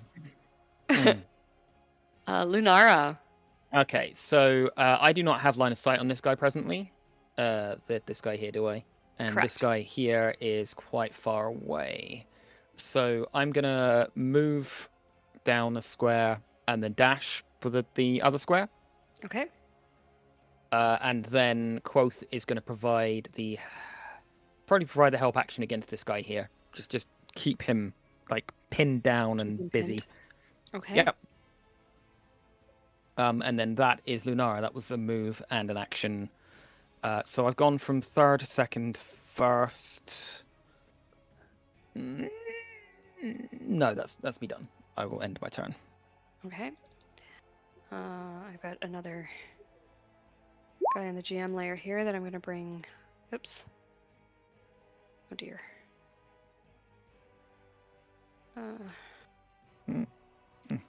There we go. I I selected the turn tracker and thing instead of the token. This guy's going to come running forward. Also, that is going to end his turn. Strogak, there is not a lot he can do, so he just does what he's told and sits still. This guy is dead. Way, you are up. Oh boy. Oh wait, coast is pretty much clear. I'm gonna sneak back through Mhm. and say, "Don't be quiet. I'm gonna get you out of there." Strogak nods. Okay, so you said he's tied to the pole, Yes, he's chained. It's around his neck and it's around the pole. but the pole is buried in sand. Correct. I'm gonna start digging. Okay. Strogak will give you the help action. He's going to start digging with you. And it is going to take a round to dig him out. Yeah, no problem. Okay. This dude is going to come running forward also, recognizing that something is happening. And with that, that puts us into the next round. We are past our break time. Do you guys want to break here and pick up the fight, or do you want to finish the fight and then take our break? I mean, doesn't really matter to me. Yeah, no preference. I don't have a preference either. Happy to carry Sorry. on if that one. Alright, we'll finish it. Let's finish the fight then. Finish the fight Okay, and let's finish the fight break then. after. My coffee can wait. So Adriel, you are up. All right. So I see these three guys. I will just shoot some lightning sparks at this one. Okay. And then twin the spell and do that next. The one Oh, next to him. cool. Okay. Do the other one that is next to him. First one on the top. 14. 14 is a hit. Oh, perfect. 14 How do you kill him? Yeah, you just Nice. go blah, like it zaps, just drops. See a skeleton for a minute. So the one below, Ah! 26. Is he a Looney Tune? Go ahead, roll You your might as damage well be for that now. one. For another 9. Awesome. And he also drops. You're just like, your spells come flying out of your hand, and the power of Gorm is with you. Or the power of yourself is with you. And your lightning bounces back and forth between the two of them. They make like a complete circuit kind of idea, and they just drop, and there is a little bit of melted sand at their feet. Awesome. I will step down to be closer. Yeah, I just love that. Like, there could be like pockets of glass around these guys. Okay, this guy is super pinned. He doesn't know what's going on. He can probably hear digging from inside of the tent, but I'm not sure that he cares. He does have a bird currently in his face, like He does. playing its Yeah. claws at him repeatedly. I think he's going to strike out at Quoth with his Mhm. scimitar. 11 to hit. That is a miss. Just misses. Okay, so he takes his scimitar and he waves it around, and he's half blinded by this bird and he's terrified. And that is going to end his turn. I have to remind myself to remove all the dead bodies. Willem, you are up. So can I barely see this guy right here? Yes. And I just realized I haven't added these guys into combat, so I'm just going to roll initiative for them. Okay. Just let me do a sort. So Yeah, sorry, yeah, the for guy sure. the guy here, yeah, he would have given up his cover in order to hit Quoth. So he's got 3/4 cover, but it's not going to matter to you because Sharpshooter. Sharpshooter, yeah. So we've done Adriel, we've done him, Willem. Turn. Oh man, I love just being basically a sniper. It's not often you get like the big distances either in D&D where you get to like actually snipe. Turns out top of a pyramid is a perfect place. All right, all the things. All the things. Okay, you are aware that these guys have quite strong armor. Yep.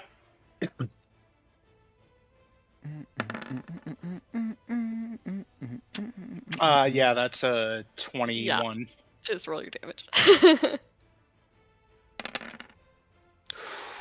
28 damage. Okay, how does this one happen? This is another insta-kill. I'm feeling like he pokes his head up and then just right through the side of the head. It just Awesome.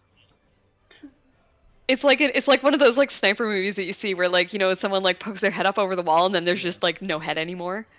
Just missed. Well, it's an arrow, so it just and then he just falls over. Awesome. Any movement? I assume you're happy where you are. Well, I use steady aim, so I can't move. But, oh yeah, right. Sorry. For my next turn, can I use an action to just slide down the ladder like I originally said? You can. You'll have to do it in 3 phases because it's a step pyramid, so you could slide down to the first tier and then you could dash to slide down the next one. Okay. All right. Yeah, no, works for me. Yeah, I'm good. Okay. All right, hit that end turn button. And this guy is going to, he's going to run forward, but he's going to take a little bit of cover behind these walls. It's not total cover because the walls are so small, but he does have half cover. Lunara. Okay, so she's gonna make her way. Use a move action to make her way down to the ground level. Okay. And then probably dash over to here. Just like take cover behind this rock. Okay. We'll give you 3/4 cover there. Okay, and then Quoth is gonna fly up to here to just like keep an eye on their approach. Watch the carnage. Mm-hmm. Quoth is my eyes in the sky. And then that is my turn. Okay.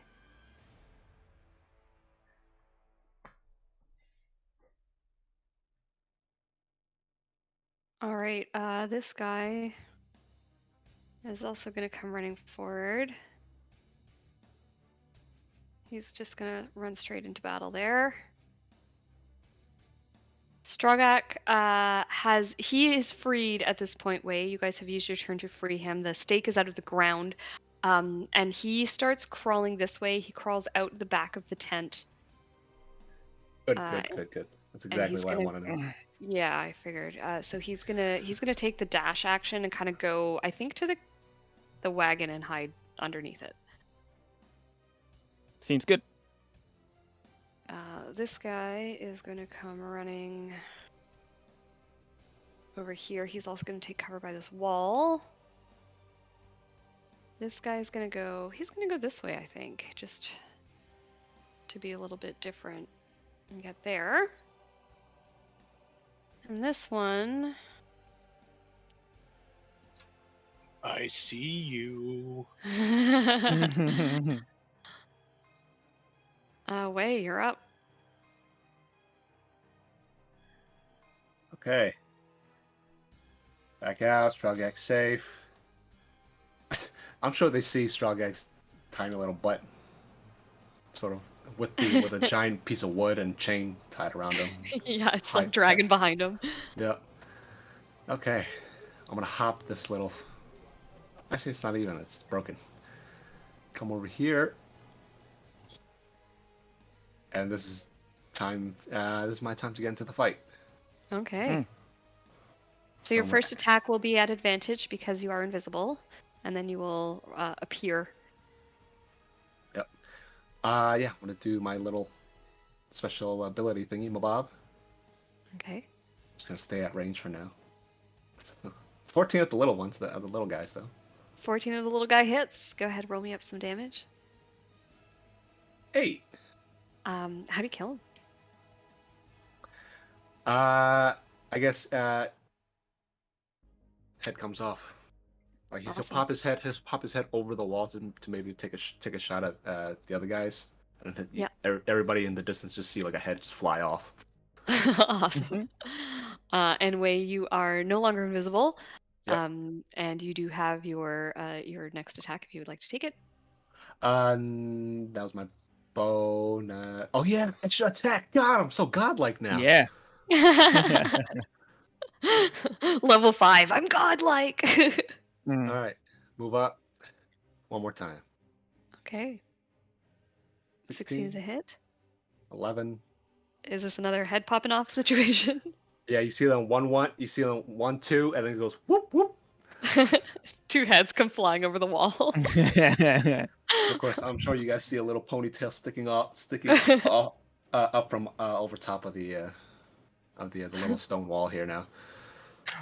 Whelm's just sitting up on top of the pyramid, just going, "Oh shit!" All right, have a little bit of movement left. I'm gonna take cover.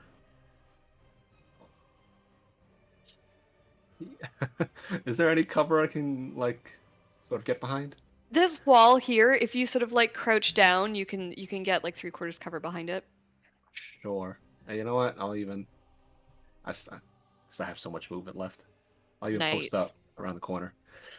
I'll sort of put my hand up, thumbs up. Awesome. They still see me in this in this little corner here. Okay. My hobgoblin is gonna come charging in, screaming. He's yelling instructions in Goblin, and he's gonna get to hear. Bring it. He is definitely the commander. He's wearing half plate, and he's got a great sword that he sort of pulls out as he's running towards Wei. And he's screaming commands at the others. This guy is going to follow his leader. And he can get to there with a dash.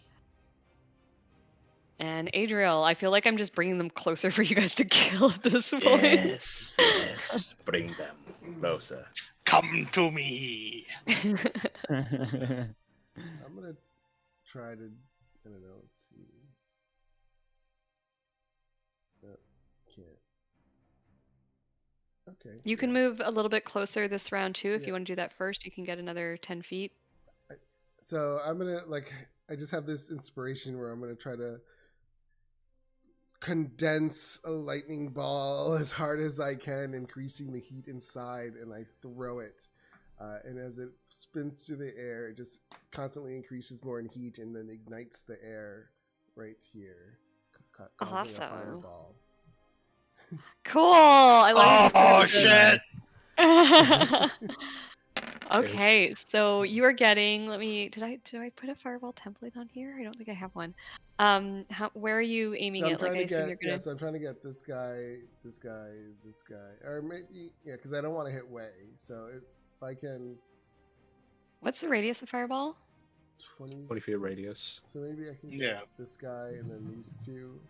Don't think you can get So I'll do the ones- hobgoblin, but Yeah. you can get the ones down here. Well, I want to get the bad one, the bigger guy. So I want to do. The bigger. I'll do this top guy and then go down from there. So these. Three. Okay.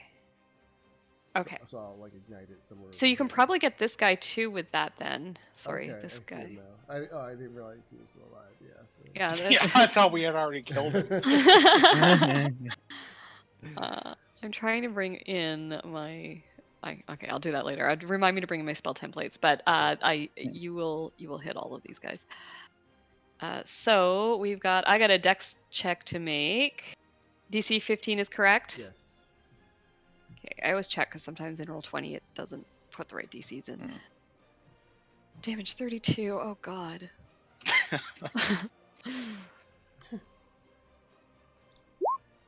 Hey, Joe, Oh, just hit a fucking Kamehameha wave. I mean, Everyone's dead. the hobgoblin is like, he's on fire. He's screaming and he's like patting himself out. He's very badly hurt. The other goblins are just like piles of dust, I think, at this point, piles of ash. Adriel, do you want to add any description to that?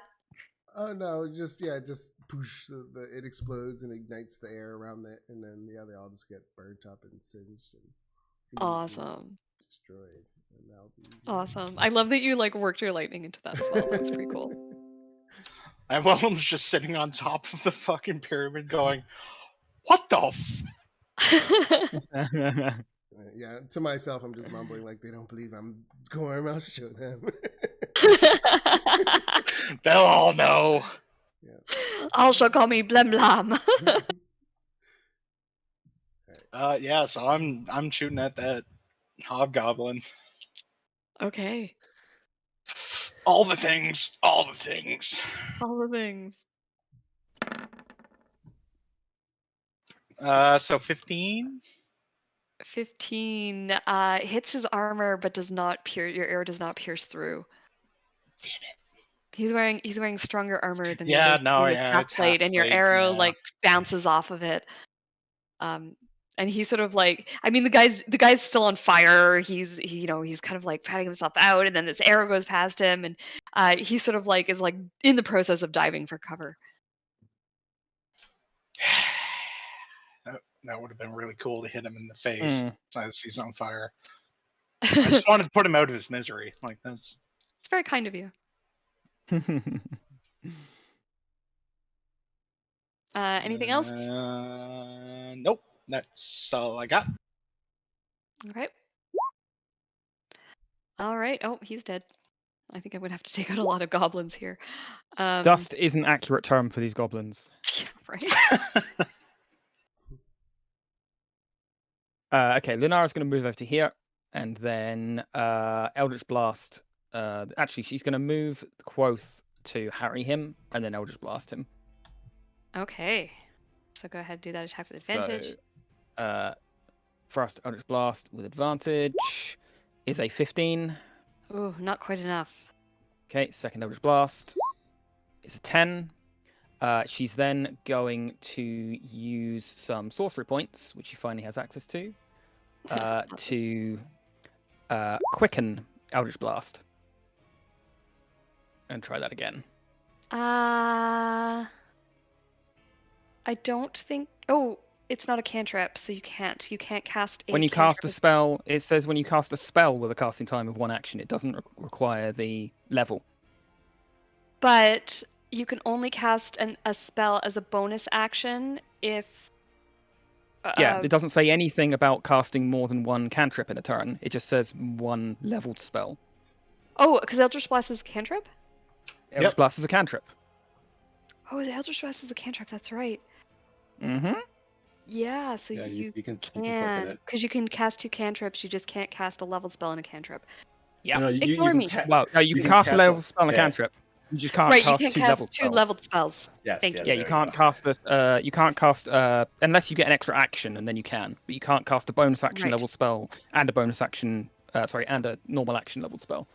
You are correct. I So- apologize. Yes. So please, That's yes, okay. do I your. can say if I can't do that, then this entire build was wrong, and I need to No. delete the character.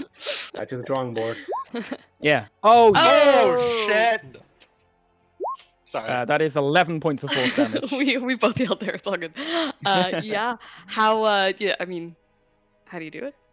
His first attack, he kind of just glances off his armor. Second attack, he just dodges completely into the third attack that just kind of makes a hole in his chest. Awesome. Wei, you were just like surrounded by dead bodies. And then that is my Yep. turn. Okay. There is Stragak is just hiding under the wagon. I have one more goblin. He is going to flee. His leaders are dead. There's so many bodies. He's going to flee. Does anyone want to take pot shots at him as he leaves? Or are you going to let him go? Okay. Do I have line of sight on him? Yes. Can I have used my second Eldritch Blast on him? I forgot that he was there. But Lunara probably can see him, so. Your second Eldritch Blast. Oh, right. Yeah. 2 rays. Yes. Yeah. Absolutely. Just do that just very quickly. Probably will miss, but it's worth a try. Eldritch Blast. That's a 15. That's a hit. Yeah, he turns around, starts to run. You get him in the back, and he is a former goblin. Yay, he is yet And another dust goblin. I would just like to add that if I can hit on this, that he gets an Eldritch Blast and an arrow in the back. Absolutely. You want to roll, see if you make it? And yes, I'm doing everything.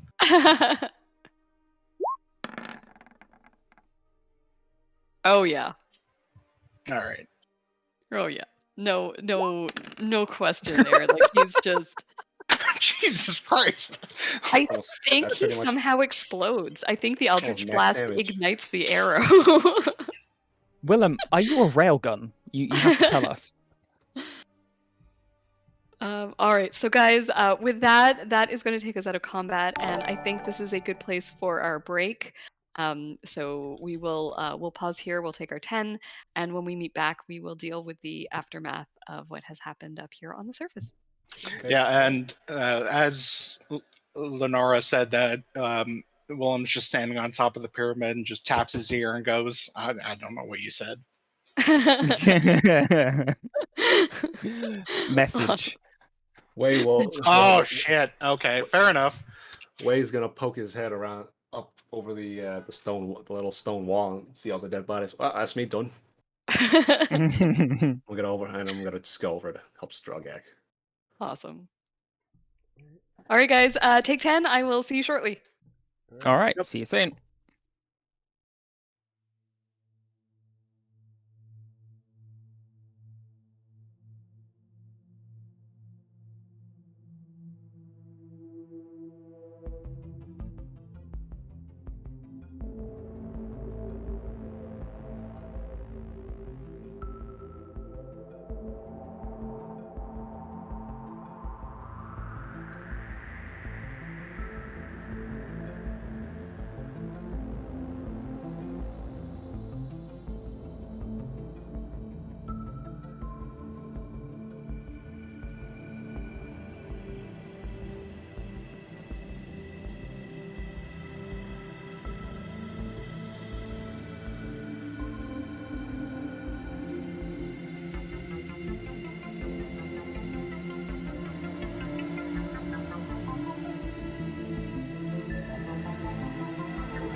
to say. It's all it gives you so many cool ways to like improve your game even further. Awesome. Yeah, Chang, Kirsty, are you you with gotta us? improve your game. I got Even step things up. further, I said. Wow. You know, I was pointing out it's good already. It's great already. I'm always looking for suggestions. No, it's great. Yeah, you just say I'm that because you really don't want me enjoying to this kill your game. character. Man, I was having so much fun just sitting on top of that pyramid and just Just headshotting raining people. arrows down. Yeah, yeah. That played was definitely out, not the way I was anticipating that encounter going, but I'm glad it worked out that way. That was super fun. Yeah, we did a 5th edition conversion where we basically played a group of commandos in like a Second World War environment, and I played a Ooh. scout rogue sniper in that, and holy crap, that was overpowered. Fun. Yeah, it's just pop, Pop, do pop, the bye-bye bolt head. action, and then pop, Yeah, bolt action, Yep. pop. Nice. Yep. Is anyone else's screen like when you go to the edges of your map? It's actually like this nice brown that matches the map. Yeah, I'd noticed that. Yeah, It I kind of, noticed that. That was kind of Yeah. cool. It's doing it for them. It seems to be doing it for all the maps, and it matches whatever my like the predominant color in my map is. Yeah. And that's not. I didn't choose that. It's just doing it. No, it just sort of That's seems nice. to do it. Yeah. Looks I like think the I'd map seen that before, to hovers. be honest. I think it's I like- It's neat. I don't know. yeah, I like I don't know it. why it's doing it, Hmm. but I like it. They've made a bunch of changes. I think that's why the tracker jacker wasn't working. But I'm willing to go with another combat roller if it means all these nice changes. Yeah, and that combat script is pretty good. That seemed pretty pretty straightforward. Yeah. Very What easy did to the rest do. of you think? Was it okay? Like For what? The movement? for the combat tracker, Oh yeah, no, that was good. it was was fine. okay. Yeah. How do you Yeah, feel it about just it didn't pinging get in the to way. the character? I have a Is that moving annoying? my map back. I mean, I don't mind having to just move my map back to where I like it, so I can see everything. I was doing the same. Yeah. I was moving my map around a lot. Should I just take off the ping so that you can just be where you want to be? Yeah, It doesn't bother me, but Yeah. For me, I if would like everyone it. else wants. I mean, there's Doesn't no need bother for me a either. ping because I mean we kind of know. Yeah. Okay. Yeah. I will figure out how to remove that for next session. I'll have to Mm. find out how to get to the menu, but I will. Yeah. I'm still learning. There the is a dance. setting in Roll20 enhancement suite that does something like that you want to take off, just as a heads up Oh, for okay. when you Good get to that know. in. So Thank you. But let's just take a second to appreciate that we just killed 14 people.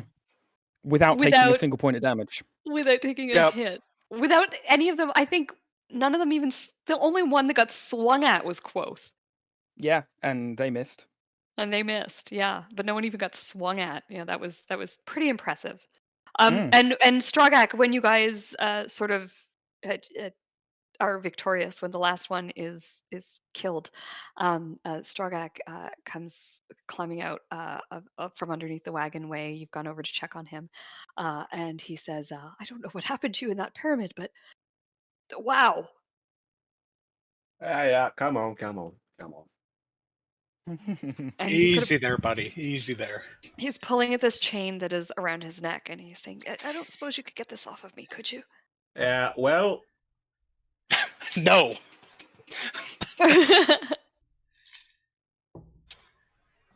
No, I'll have climbed down by then and we'll take Okay. it off him. I'll Yeah, pick the lock and whatever. awesome. Yeah, it's a goblin lock. I'm not gonna make him roll for it. You've got all the time in the world to do it. It basically falls off in your hand. These he's lock freed. picks, man. You can see he's got quite the mark around his neck from where they've been yanking on this chain and everything, and it looks like it's several days old. So he's been chained up for a while. And he says, I was so worried. I thought that you would come out of the pyramid and they would catch you and they would capture you too. I'm so glad you're all right. And he's sort of going around and like shaking each of your hands. And Lunara, he gives you a big hug and he says, "My dear, Yeah. I'm so glad you're okay. I was so worried about you. I hope the pyramid wasn't too dangerous." climbing the pyramid was more dangerous than being inside the pyramid.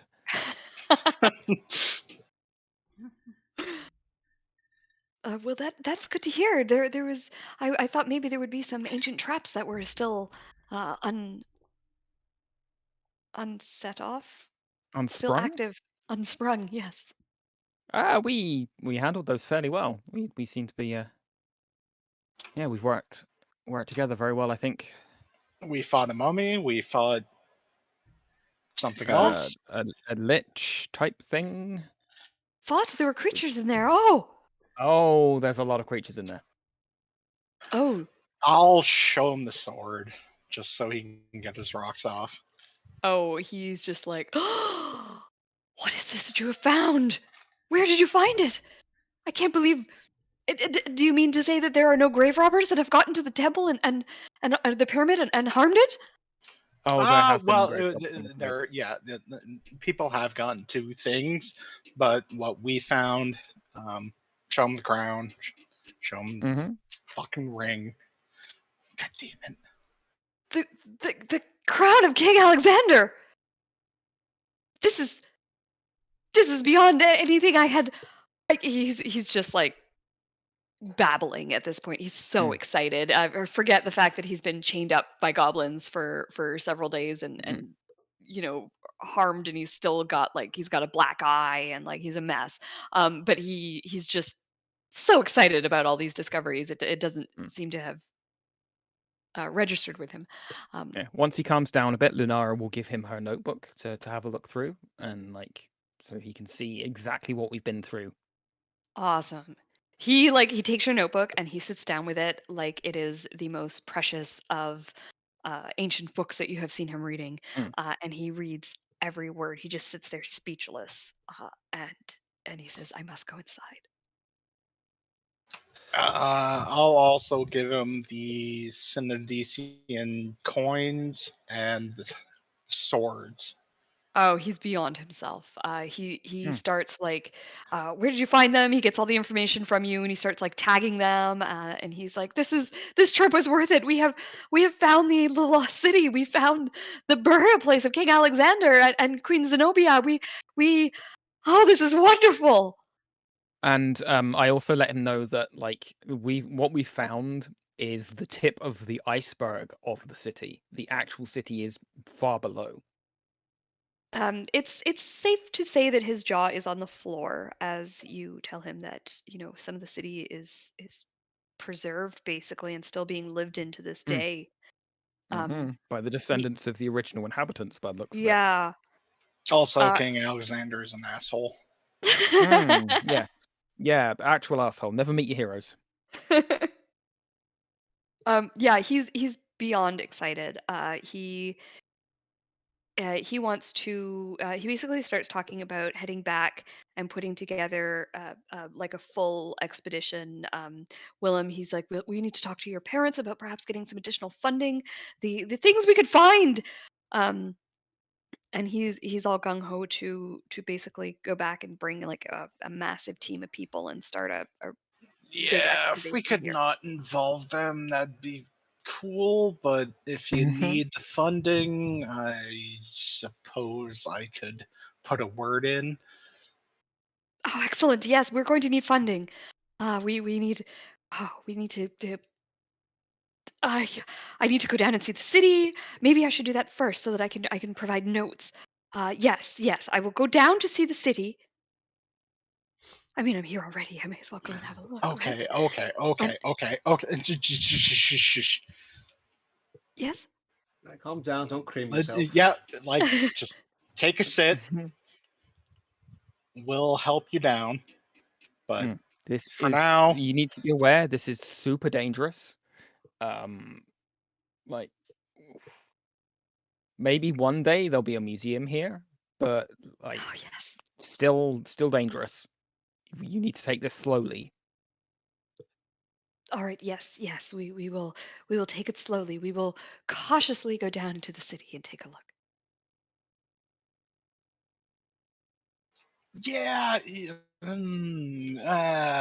Even into the city, it just Yeah, we haven't got. Let us take a look first, And Yeah, then like the pyramid maybe, the city not until we've seen it first. Like we need to scout it out and make sure it's safe for you before we do anything like that. Very well. I will listen to your reasoning.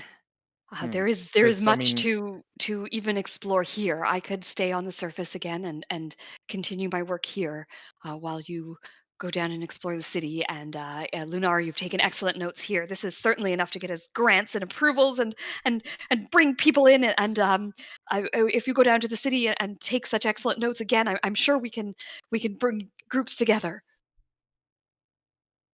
seems reasonable. Yeah, he's very excited, obviously. And yeah. I guess at this point, my question to you guys is, what would your characters like to do? Are you going to spend some time on the surface?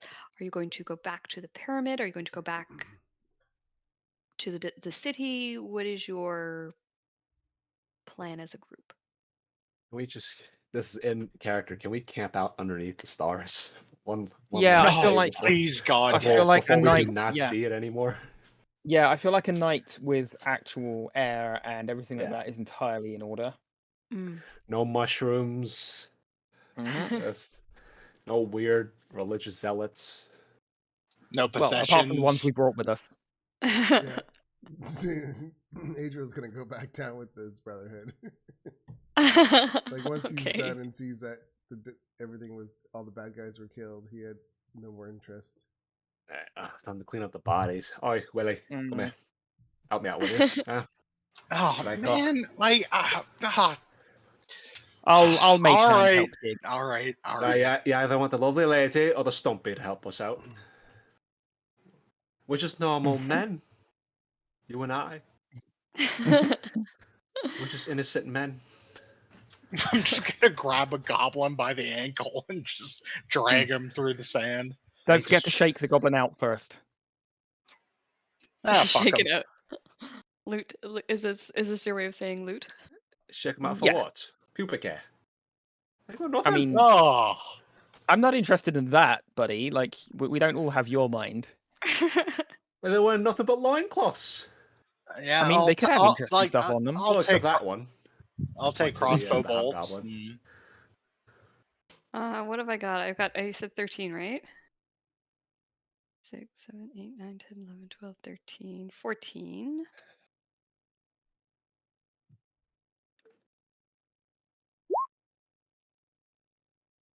There you go. So total of Let's add up 50 those GP. A coins. braid of hair. There, that gets burned. There's a So- total at the very bottom there, Nick. Oh, cool. Okay, 50 gold. Little do you I know, think this is I think White's it was hair. your suggestion that I totaled them, so I adjusted the That script. that was appreciated. I'll Yeah, add so that to you've the got party loot. a decent amount of money on them, including the locket, a braid of hair, a button, a puzzle piece, a tin ring, a needle and thread. Yeah, we'll just toss them over to the burn pile. We don't even have the rest of the puzzle. What are we gonna do with this piece?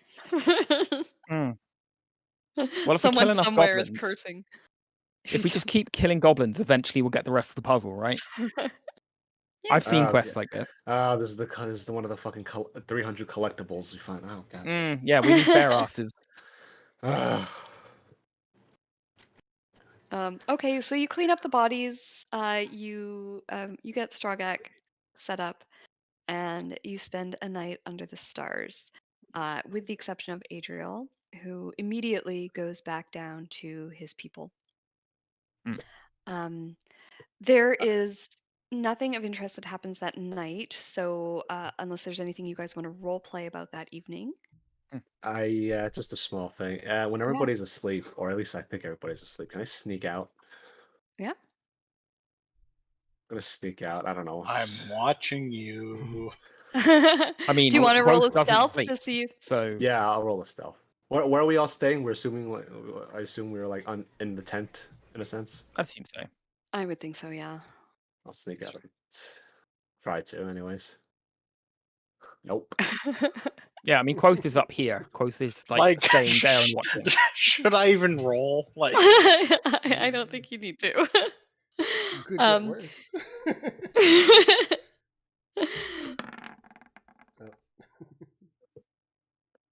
nope.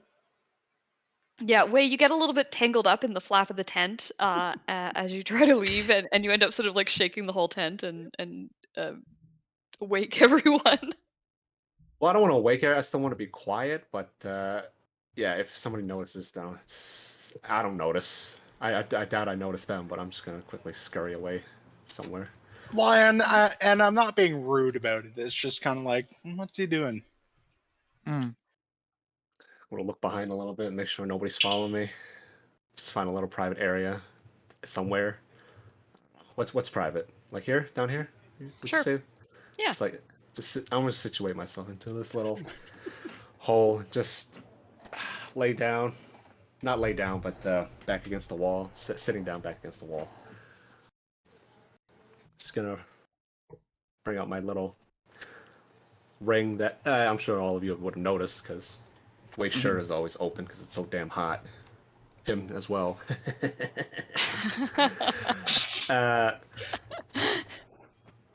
I mean, if anybody's gonna follow, guys, Quoth. But Yeah, Quoth is watching you. I'm not sorry. Quoth will at least be watching you for the first little bit of it, and then like probably leave you alone after a bit. But yeah, if somebody's listening, you just hear just it's like soft. Hey. So we haven't talked in a while. Oh, a bit busy. Big adventures in the desert, no less. Food situation's a bit shite, but I'm scraping by. Your little sword always does. Gagging for a proper swift after.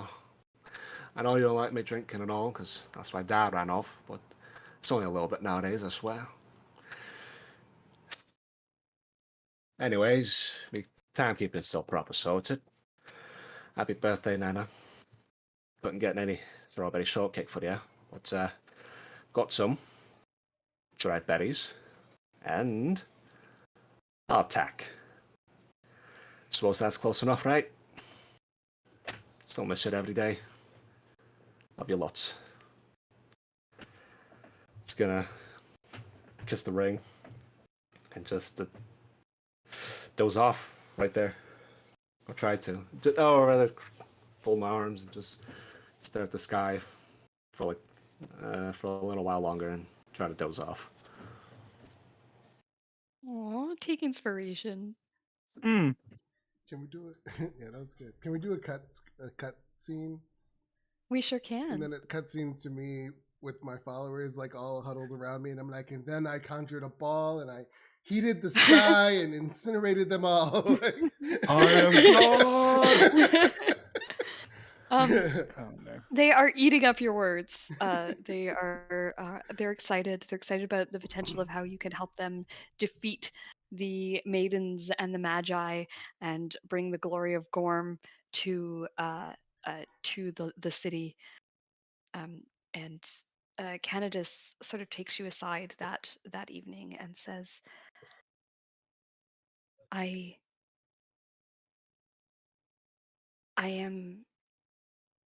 think it is important that our leaders in the city learn of you.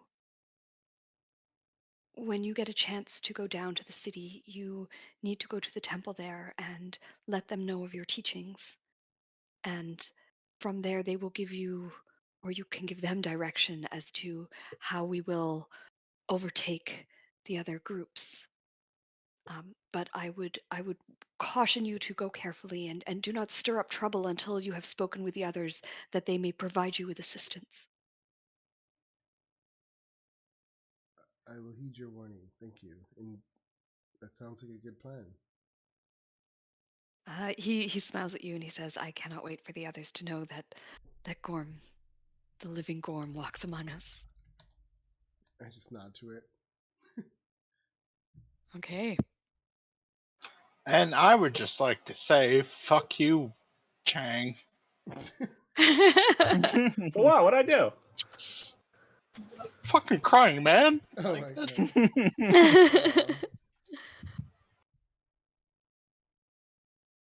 Okay, so the next morning you wake up and it is a new day. Um, Strogak is looking a bit better today. His eyes are sort of still. He's still got like the black eyes and everything, but they're on the mend. They're turning all those really fun colors of purple and black and blue. Um, but he seems to be just excited to be here and to be and he's sort of taken everything in a stride. You do hear him crying out in the night a couple of times, nightmares, but in the morning he seems refreshed and ready to continue on. um and yeah, it's up to you guys when you want to go back, if you want to spend more time on the surface or if you want to go back, or what your plans are. Adriel is already obviously in the pyramid. Adriel, the Gorm's followers the next day, they go about their what you're learning is their daily routine. They practice their combat a lot. And so they get up and they do some exercises. Physical prowess is very important to them, and as is like exercise and all this kind of thing. And so they get up and they exercise on the morning before they eat. And they live a very military and regimented life, and so they all have their jobs that they do.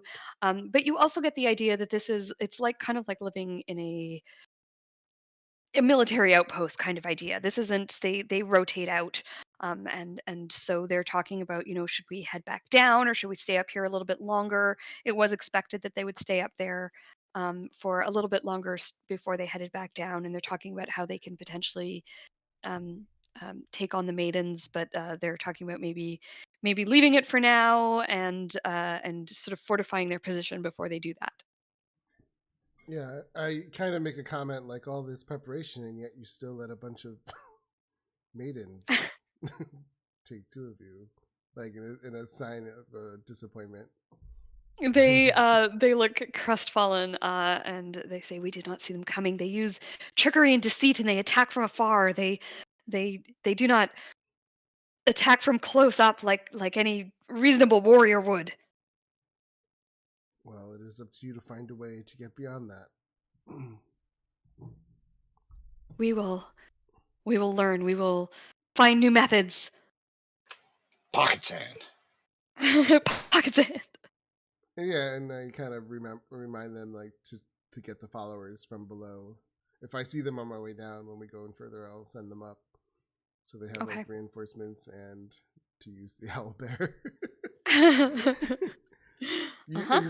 And to wear the Brotherhood masks when they feed it and take care of it, and then use the other masks when they like not when it gets mad or yeah. You know what I mean. Awesome. Yep, I do. Yeah, they're definitely preparing to take your suggestions. That seems wrong. I just.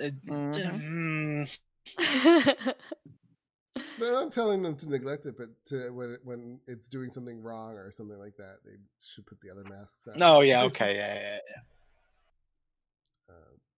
Yeah. All right. Anything else anyone wants to do or declare or say? Nothing here. No, I'm gonna Okay. wake up and walk over, pretend nothing happened. Okay. Yeah, so following morning, business as usual, I guess. Any what are your plans? What are you guys gonna do? Back inside. Yep, I guess so. Okay.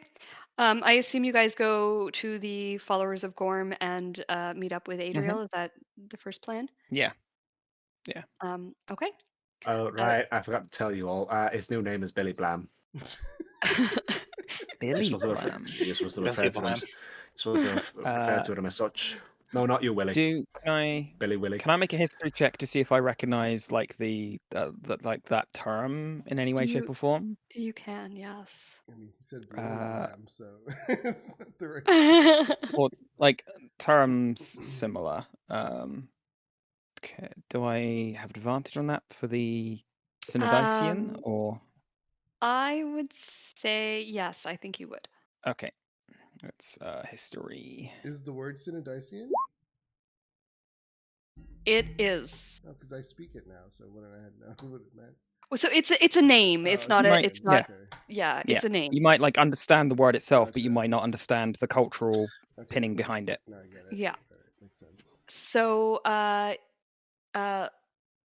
Blaublem is almost like a Jesus figure.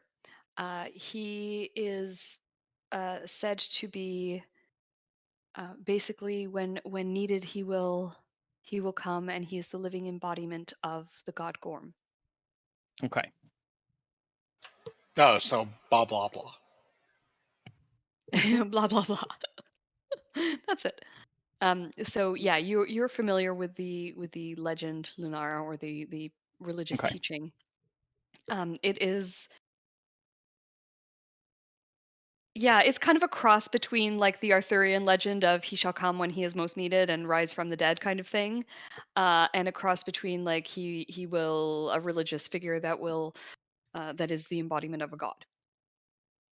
He lived many years ago, and upon his death, it was said that he would rise again when he was needed. Yeah, I don't like him.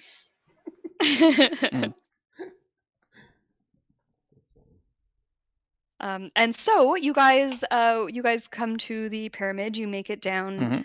I don't think we need to sort of take you down through these layers again. I'm not just gonna throw random encounters at you just to make things happen. But you arrive down on tier 2, so you go down through the door, down the statue tubes, and back down into the oppressive darkness that is the pyramid. And got you guys all on the map here. And you are greeted with a lot of warmth. I mean, Willem, you are an initiate of the followers of Gorm, so obviously you're treated as a brother, as a fellow soldier. And Lunara and Wei, you are welcomed as friends of Gorm. They're with me. Yeah. So yeah, you make it down, and Adriel seems to be fitting in maybe a little too well with this group. He is being referred to by most people as Blaublem. Blaubam. Funny word. Blah, I know.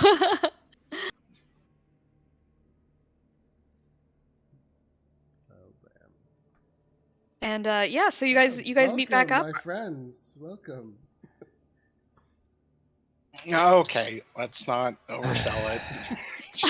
I'm just welcoming you back. Just tone it down. No, for you, I would say brother. Welcome. Yes, thank you, brother. Tone it down. Let's not oversell it. And is the intent to head straight down to the city, or do you have things to do on other layers of the pyramid? Yeah, I feel like heading down to the city is the plan, or at least my thought. Sorry, go ahead. No, I was just saying heading down is my plan. So yeah, I gave them my suggestions, instructions, but I do pull Willem to the side so we can have a little moment, and I say, Willem, may I speak to you for a moment? I'll allow it. So yeah, I pull you to a side where no one can listen, and I just say, I'm just curious, where are your loyalties with the Brotherhood? Will you have their back if called upon? Well, as far as I can tell, they don't have any gripe with Umagaris, so yes. Now, if the maidens come crawling in, I'll definitely kill them. That is exactly what if I wanted needed. to hear. If needed. So yeah, I kind of just say, yeah, that is exactly what I needed to hear, and I we'll walk back with you to the group. Okay. One just point of order, Willem. Your star tattoo that's on the palm of your hand. You have gloves, I believe. Are you wearing them to cover it, or have you allowed the Brotherhood to see that you are allied with the other faction? I do not have gloves, but I'm like holding a fist. Okay, you're just being very careful not to reveal. Yeah. I'm waiting for the next chance to get some leather. Although I feel like I would have gotten some from the orcs and goblins. Yeah, or I'm sure you could have hobgoblins done at some point. Yeah. Yeah. that we rescued Drogak from, so I think I would have fashioned something to. I feel like you would have had gloves, being who you are. I mean, it's perfectly reasonable that you could have fashioned something certainly from the hobgoblins. And yeah, I kind of agree that you having gloves makes a lot of sense with your character. So I mean, and like quite often people who use a bow put like a handguard on as well, so you could have Yeah. something like that that would cover your palm. But the big takeaway for me is that you're not allowing them to see that, so that's just Oh no! How the hell no? okay. And I don't think Adriel will have seen it either Yeah, because I wasn't looking at his palms. Yeah. and you weren't there when it got done, so so you're unaware of the current situation there. All right. So, with that, you guys head down back through the tiers of the pyramid, down to I'm so excited! I can't wait. the Lost Mm. City. We're all gonna die. Tutorial over. Oh yeah, we're dead. Like it just look at that shit. Wow. Oh wow. So this is the original map that came with the module. So it is black and white, but I thought it was super cool, and so I kept it. I like it. Yes. Yeah, it's I love the old drawings and the old modules. They're pretty fantastic. Oh man, look at that. So you guys arrive from I believe it is from area S. Yeah. So you guys arrive through a tunnel in the back over here. So you're making your way down the stairs and you find yourself in a cave, basically. And the cave, you follow it through, and it's a big open cave. It is not difficult to traverse, and there's almost a road on on the ground, so the terrain is very easy to walk upon.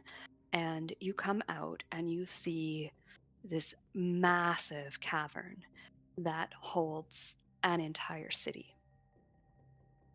I do have names on the map. They are a little bit difficult to read. I did my best to. They're pretty readable from Yeah, my point of view. yeah. There's Temple of Zargon. There's just Zargon over on the left. Eye of Zargon. Yeah. Just. So yeah, what you are looking at is you might have to zoom in to read some of the areas. It is pretty impressive. The first place that you encounter as you head down Alexander Way, which is the main road here, is the Stronghold of Gorm. It is a fortress in and of itself. There are statues and depictions of Gorm upon it. And obviously, Adriel, this is you would have been told that this is the place to go to by Canada's. We have some sort of like living residences are what the other buildings that are unmarked are, and they are basically the home to the Synodicians. They are everyone here is wearing a mask that you can see. Most people are wearing animal masks. And then you see people walking in the streets wearing the masks of the factions. So Zargon, the Magi, the maidens, and of course Gorm. There are strongholds for each of the factions here. The stronghold of Usmagaris is, decorated with all these depictions of the night sky and stars. And the stronghold of Majura is very much geared towards working with bows. So it's got a really tall tower that looks out over the city, and you can see arrow slits throughout the whole thing. And then there is the Temple of Zargon, which is very busy, very big, and it's one of those buildings that doesn't make a lot of sense when you look at it. It kind of hurts your eyes. It seems to have been built in a manner that it just sort of, people built things as it came to them. The city is lit. There are street lights, and it seems to be with like continual flame type spells. So the whole place is consistently and continuously lit. It's not super bright, but it is enough to be considered like dim light throughout the whole city. You can also see there are mushroom fields, which act as like basically the farms for the people here, and so there's this big sort of fields of cultivated mushrooms. And there are also some stock pens nearby that contain different kinds of animals that are living down here that are being raised. They are not your standard above ground animals. They instead are like giant lizards, and there's a type of cave locust that they seem to harvest for food, and all that kind of stuff. There is also a really lovely park way down at the other end of the city here, Orpheus Park, and it is basically cultivated mushrooms that have been selected that has made it look like a flower garden kind of idea. It's beautiful. There's a path that wanders through it. It's quite lovely. There is a large underground lake at the very center of this cavern, with an isle that sort of peeks out of the top. It is known as the Island of Death. Seems delightful. Seems nice. And there's rock bridges that cover a stream that continues out throughout, and that actually goes much further down to the other side, which is known as the Wasteland. The Wasteland is a much wilder area. There is a smoldering volcano in it. It's small. You get the idea that the bulk of the volcano is actually down below, and you are kind of seeing the caldera. And it is smoking and active. It is known as the Eye of Zargon. And then in the cliffs along the west side of the cavern, you have the goblin cliff dwellings, and these are just lots of holes where the goblins live. So that is sort of a breakdown of the city, and I think we're gonna call it a game here, because it seems like this is a good place to sort of halt, and we will pick up next week with you guys exploring the city itself. Okay. I'm really excited. I love how they're just all next to each other, living in the city. I know, it's a crazy, crazy place. Like all these boring factions. That's turf wars. Yeah. Warriors, come out to play. Oh, I need to find you a sketch based on that. You just completely reminded me. Let me YouTube. LR the Warrior, I think it's called. Yeah, the film's just Warrior. Where is it? There it is. Copy link address. My absolute favorite comedy group are Canadian. And this is one of theirs that you just reminded me of.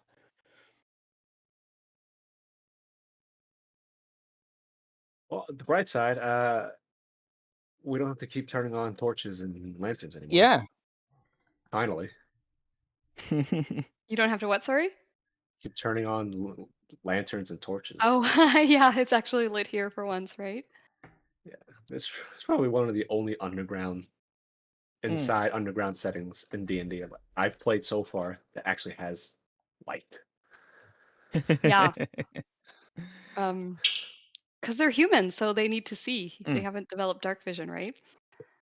So I think that's one of the other reasons I like this campaign is that because so many of the creatures are human, it is underground, but it doesn't feel like you're dungeon crawling.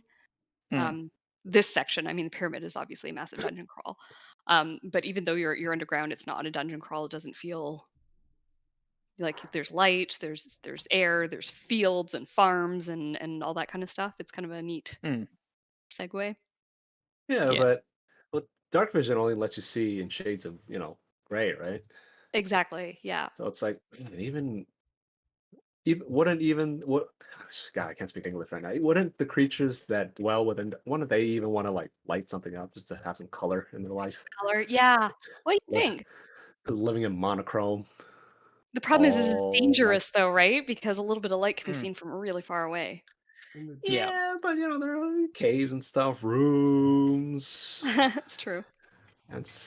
I mean, come on, Drow would at least. Aren't Drow kind of like famous for being flamboyant or dressing flamboyantly? In my Drow city, especially the everything women, is lit with like purple lights. I think that's. I like because I know the Drow see in infrared, don't they? Like according to the Dritz series. Oh, that's silver powered. It's not. Do they see infrared, or is that like? I'm just saying in the Dritz series, in the books, they kind of see infrared, but it's they can't see through things or anything like that. Their still vision is blocked, but they see some colors. It's weird. I think that's a callback to the like early editions of D&D. Gotcha. They called it infravision instead of dark vision. Yeah, that's what it's called. And they did. It was like a they were seeing an infrared basically. That was kind of how Gary like made it work in his head that they could see in the dark. And I would just like to point out that Willem has put up his hood and his mask, and he's just trying to be as sneaky as possible. Okay. Are you traveling with us? Off to the side.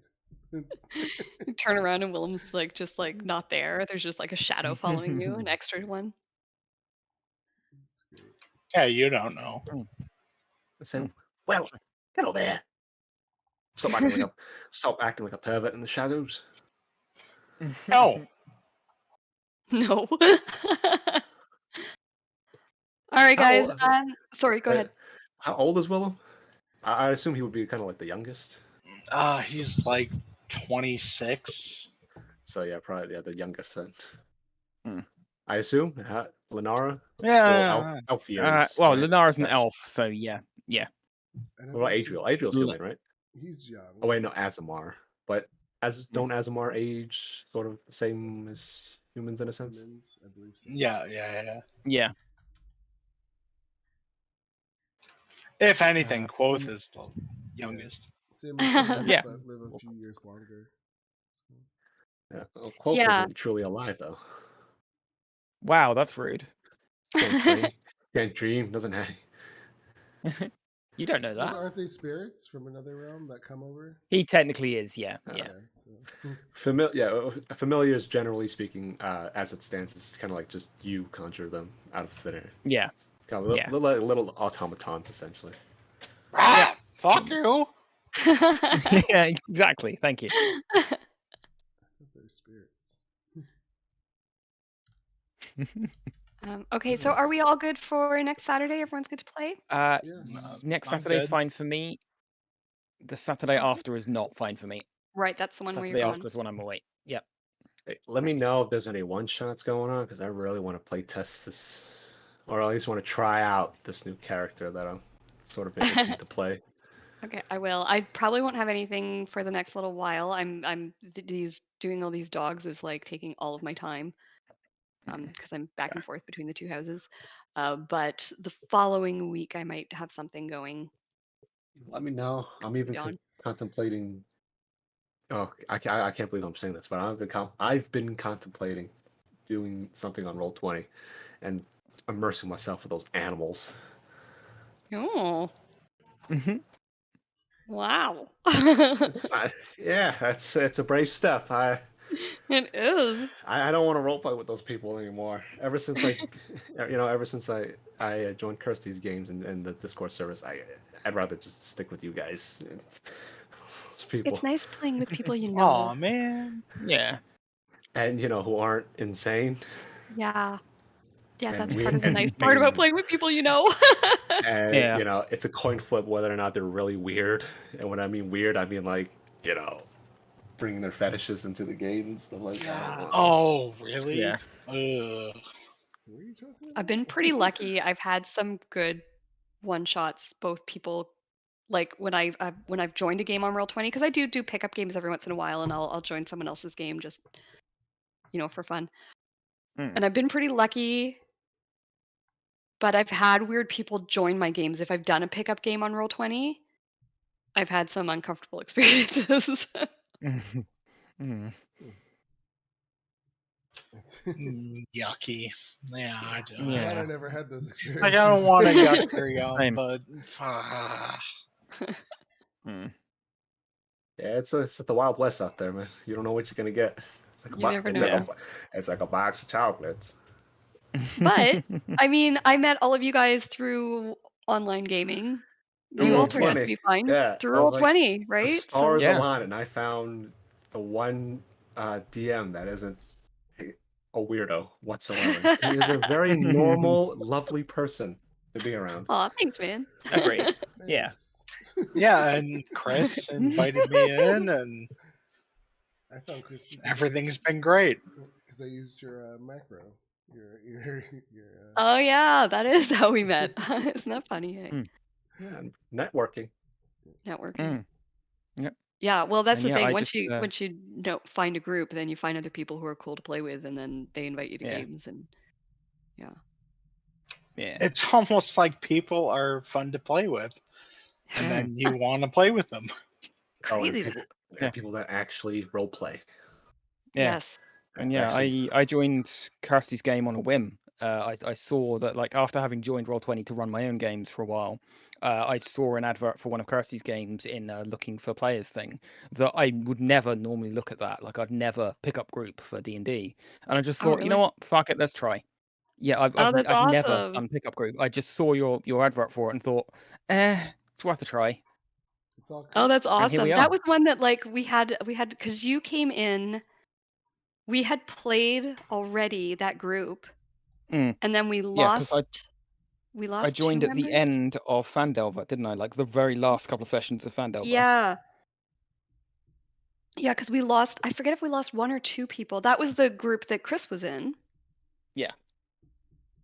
And we needed to bring in more people, and then we were going to start a new campaign together, and so we wanted a full group, and so we just put out an ad there. We had a few people apply actually, but we liked you.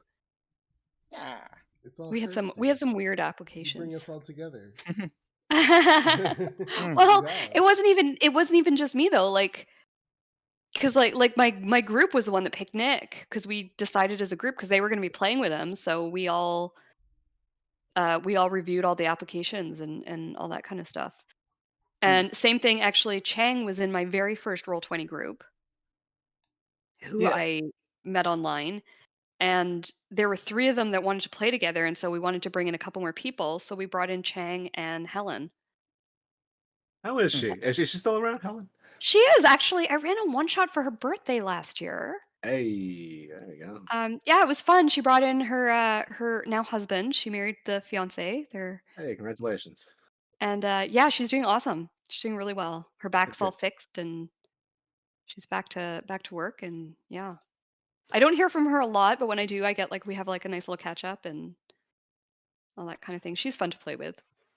Well, and even for me, it was like Chris was like, "Hey, we need a new person to play this game." It was Waterdeep, I think. Yeah. Yeah. Yeah. Dragon Heist. Yeah. Yeah. Dragon Heist, and it was just like,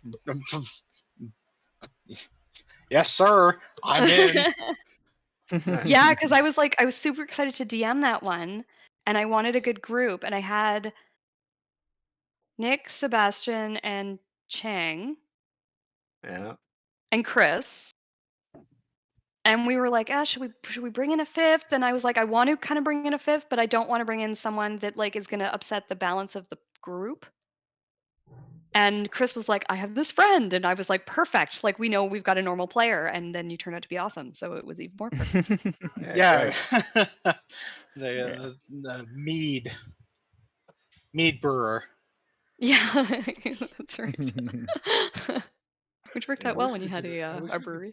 I wish we could do a follow-up session for that game. It was so much fun. It was so much fun. I know. That's it's unfortunate that games pretty much had to end, but that Yeah. led to Sebastian DMing. Which, It's a yeah. nightmare. Nightmare, yeah, whatever. Yeah, okay. Not nightmare, really, man? I love catching your Thursday games. Like, they're so much fun to watch. They must be like super fun to play. It's fun. Oh, Fun to play, yeah. No, Sebastian, I suppose not so fun to plan for. It's ridiculous. They've been at level 19 for a while now. Like I'm just like so not until they finish this campaign will they go to level 20. See where it goes from there. What? You're so brave DMing like that level. Story. No, just this current story. Well, because the cleric gets her god thing where she can ask for her god for anything, like, and it's automatic succeeds. Like, I gotta have something. Oh yeah, I suppose. Like otherwise, we should. Yeah, and her AC is like what 26? Yeah, like 27, it's ridiculous. I can never. It's naturally 26, I believe. So it's so hard to challenge them Yeah, at level. I don't know that I could DM a group at that level. Like, I just find that really intimidating. I'm so impressed by you doing that. Like, it's just. No, we do get challenged. Scares me. Oh, but yeah, no, he's still like, I'm dying. I'm literally dying the whole fucking time. That's the thing. Seb does such a good job of like actually finding ways to challenge you guys, because that is not easy. Like, It's fine. Or one tank, or one guy that goes in there. That's melee. Well, actually, no. I know Sam is melee too, but he has a +1 spear. That's all his damage. That's what happens when you roll a full armor artificer and nothing else. So. Well, it was fun. Thanks, Kirsty. Anyways, yeah. Yeah, thanks for the game, guys. Yes, We'll see you all next week, and I'll see you next week. All right. I'm gonna go walk like 12 dogs. Have fun being walked by 12 dogs. Yeah, It'd be seriously. accurate there. They Yeah. don't walk very well. It's I get pulled around a lot. Okay, Bye. bye guys. All right, and anyone who's watching, thank you for watching, and join us next Saturday to find out what happens in this lost city. Talk to you later. Bye bye.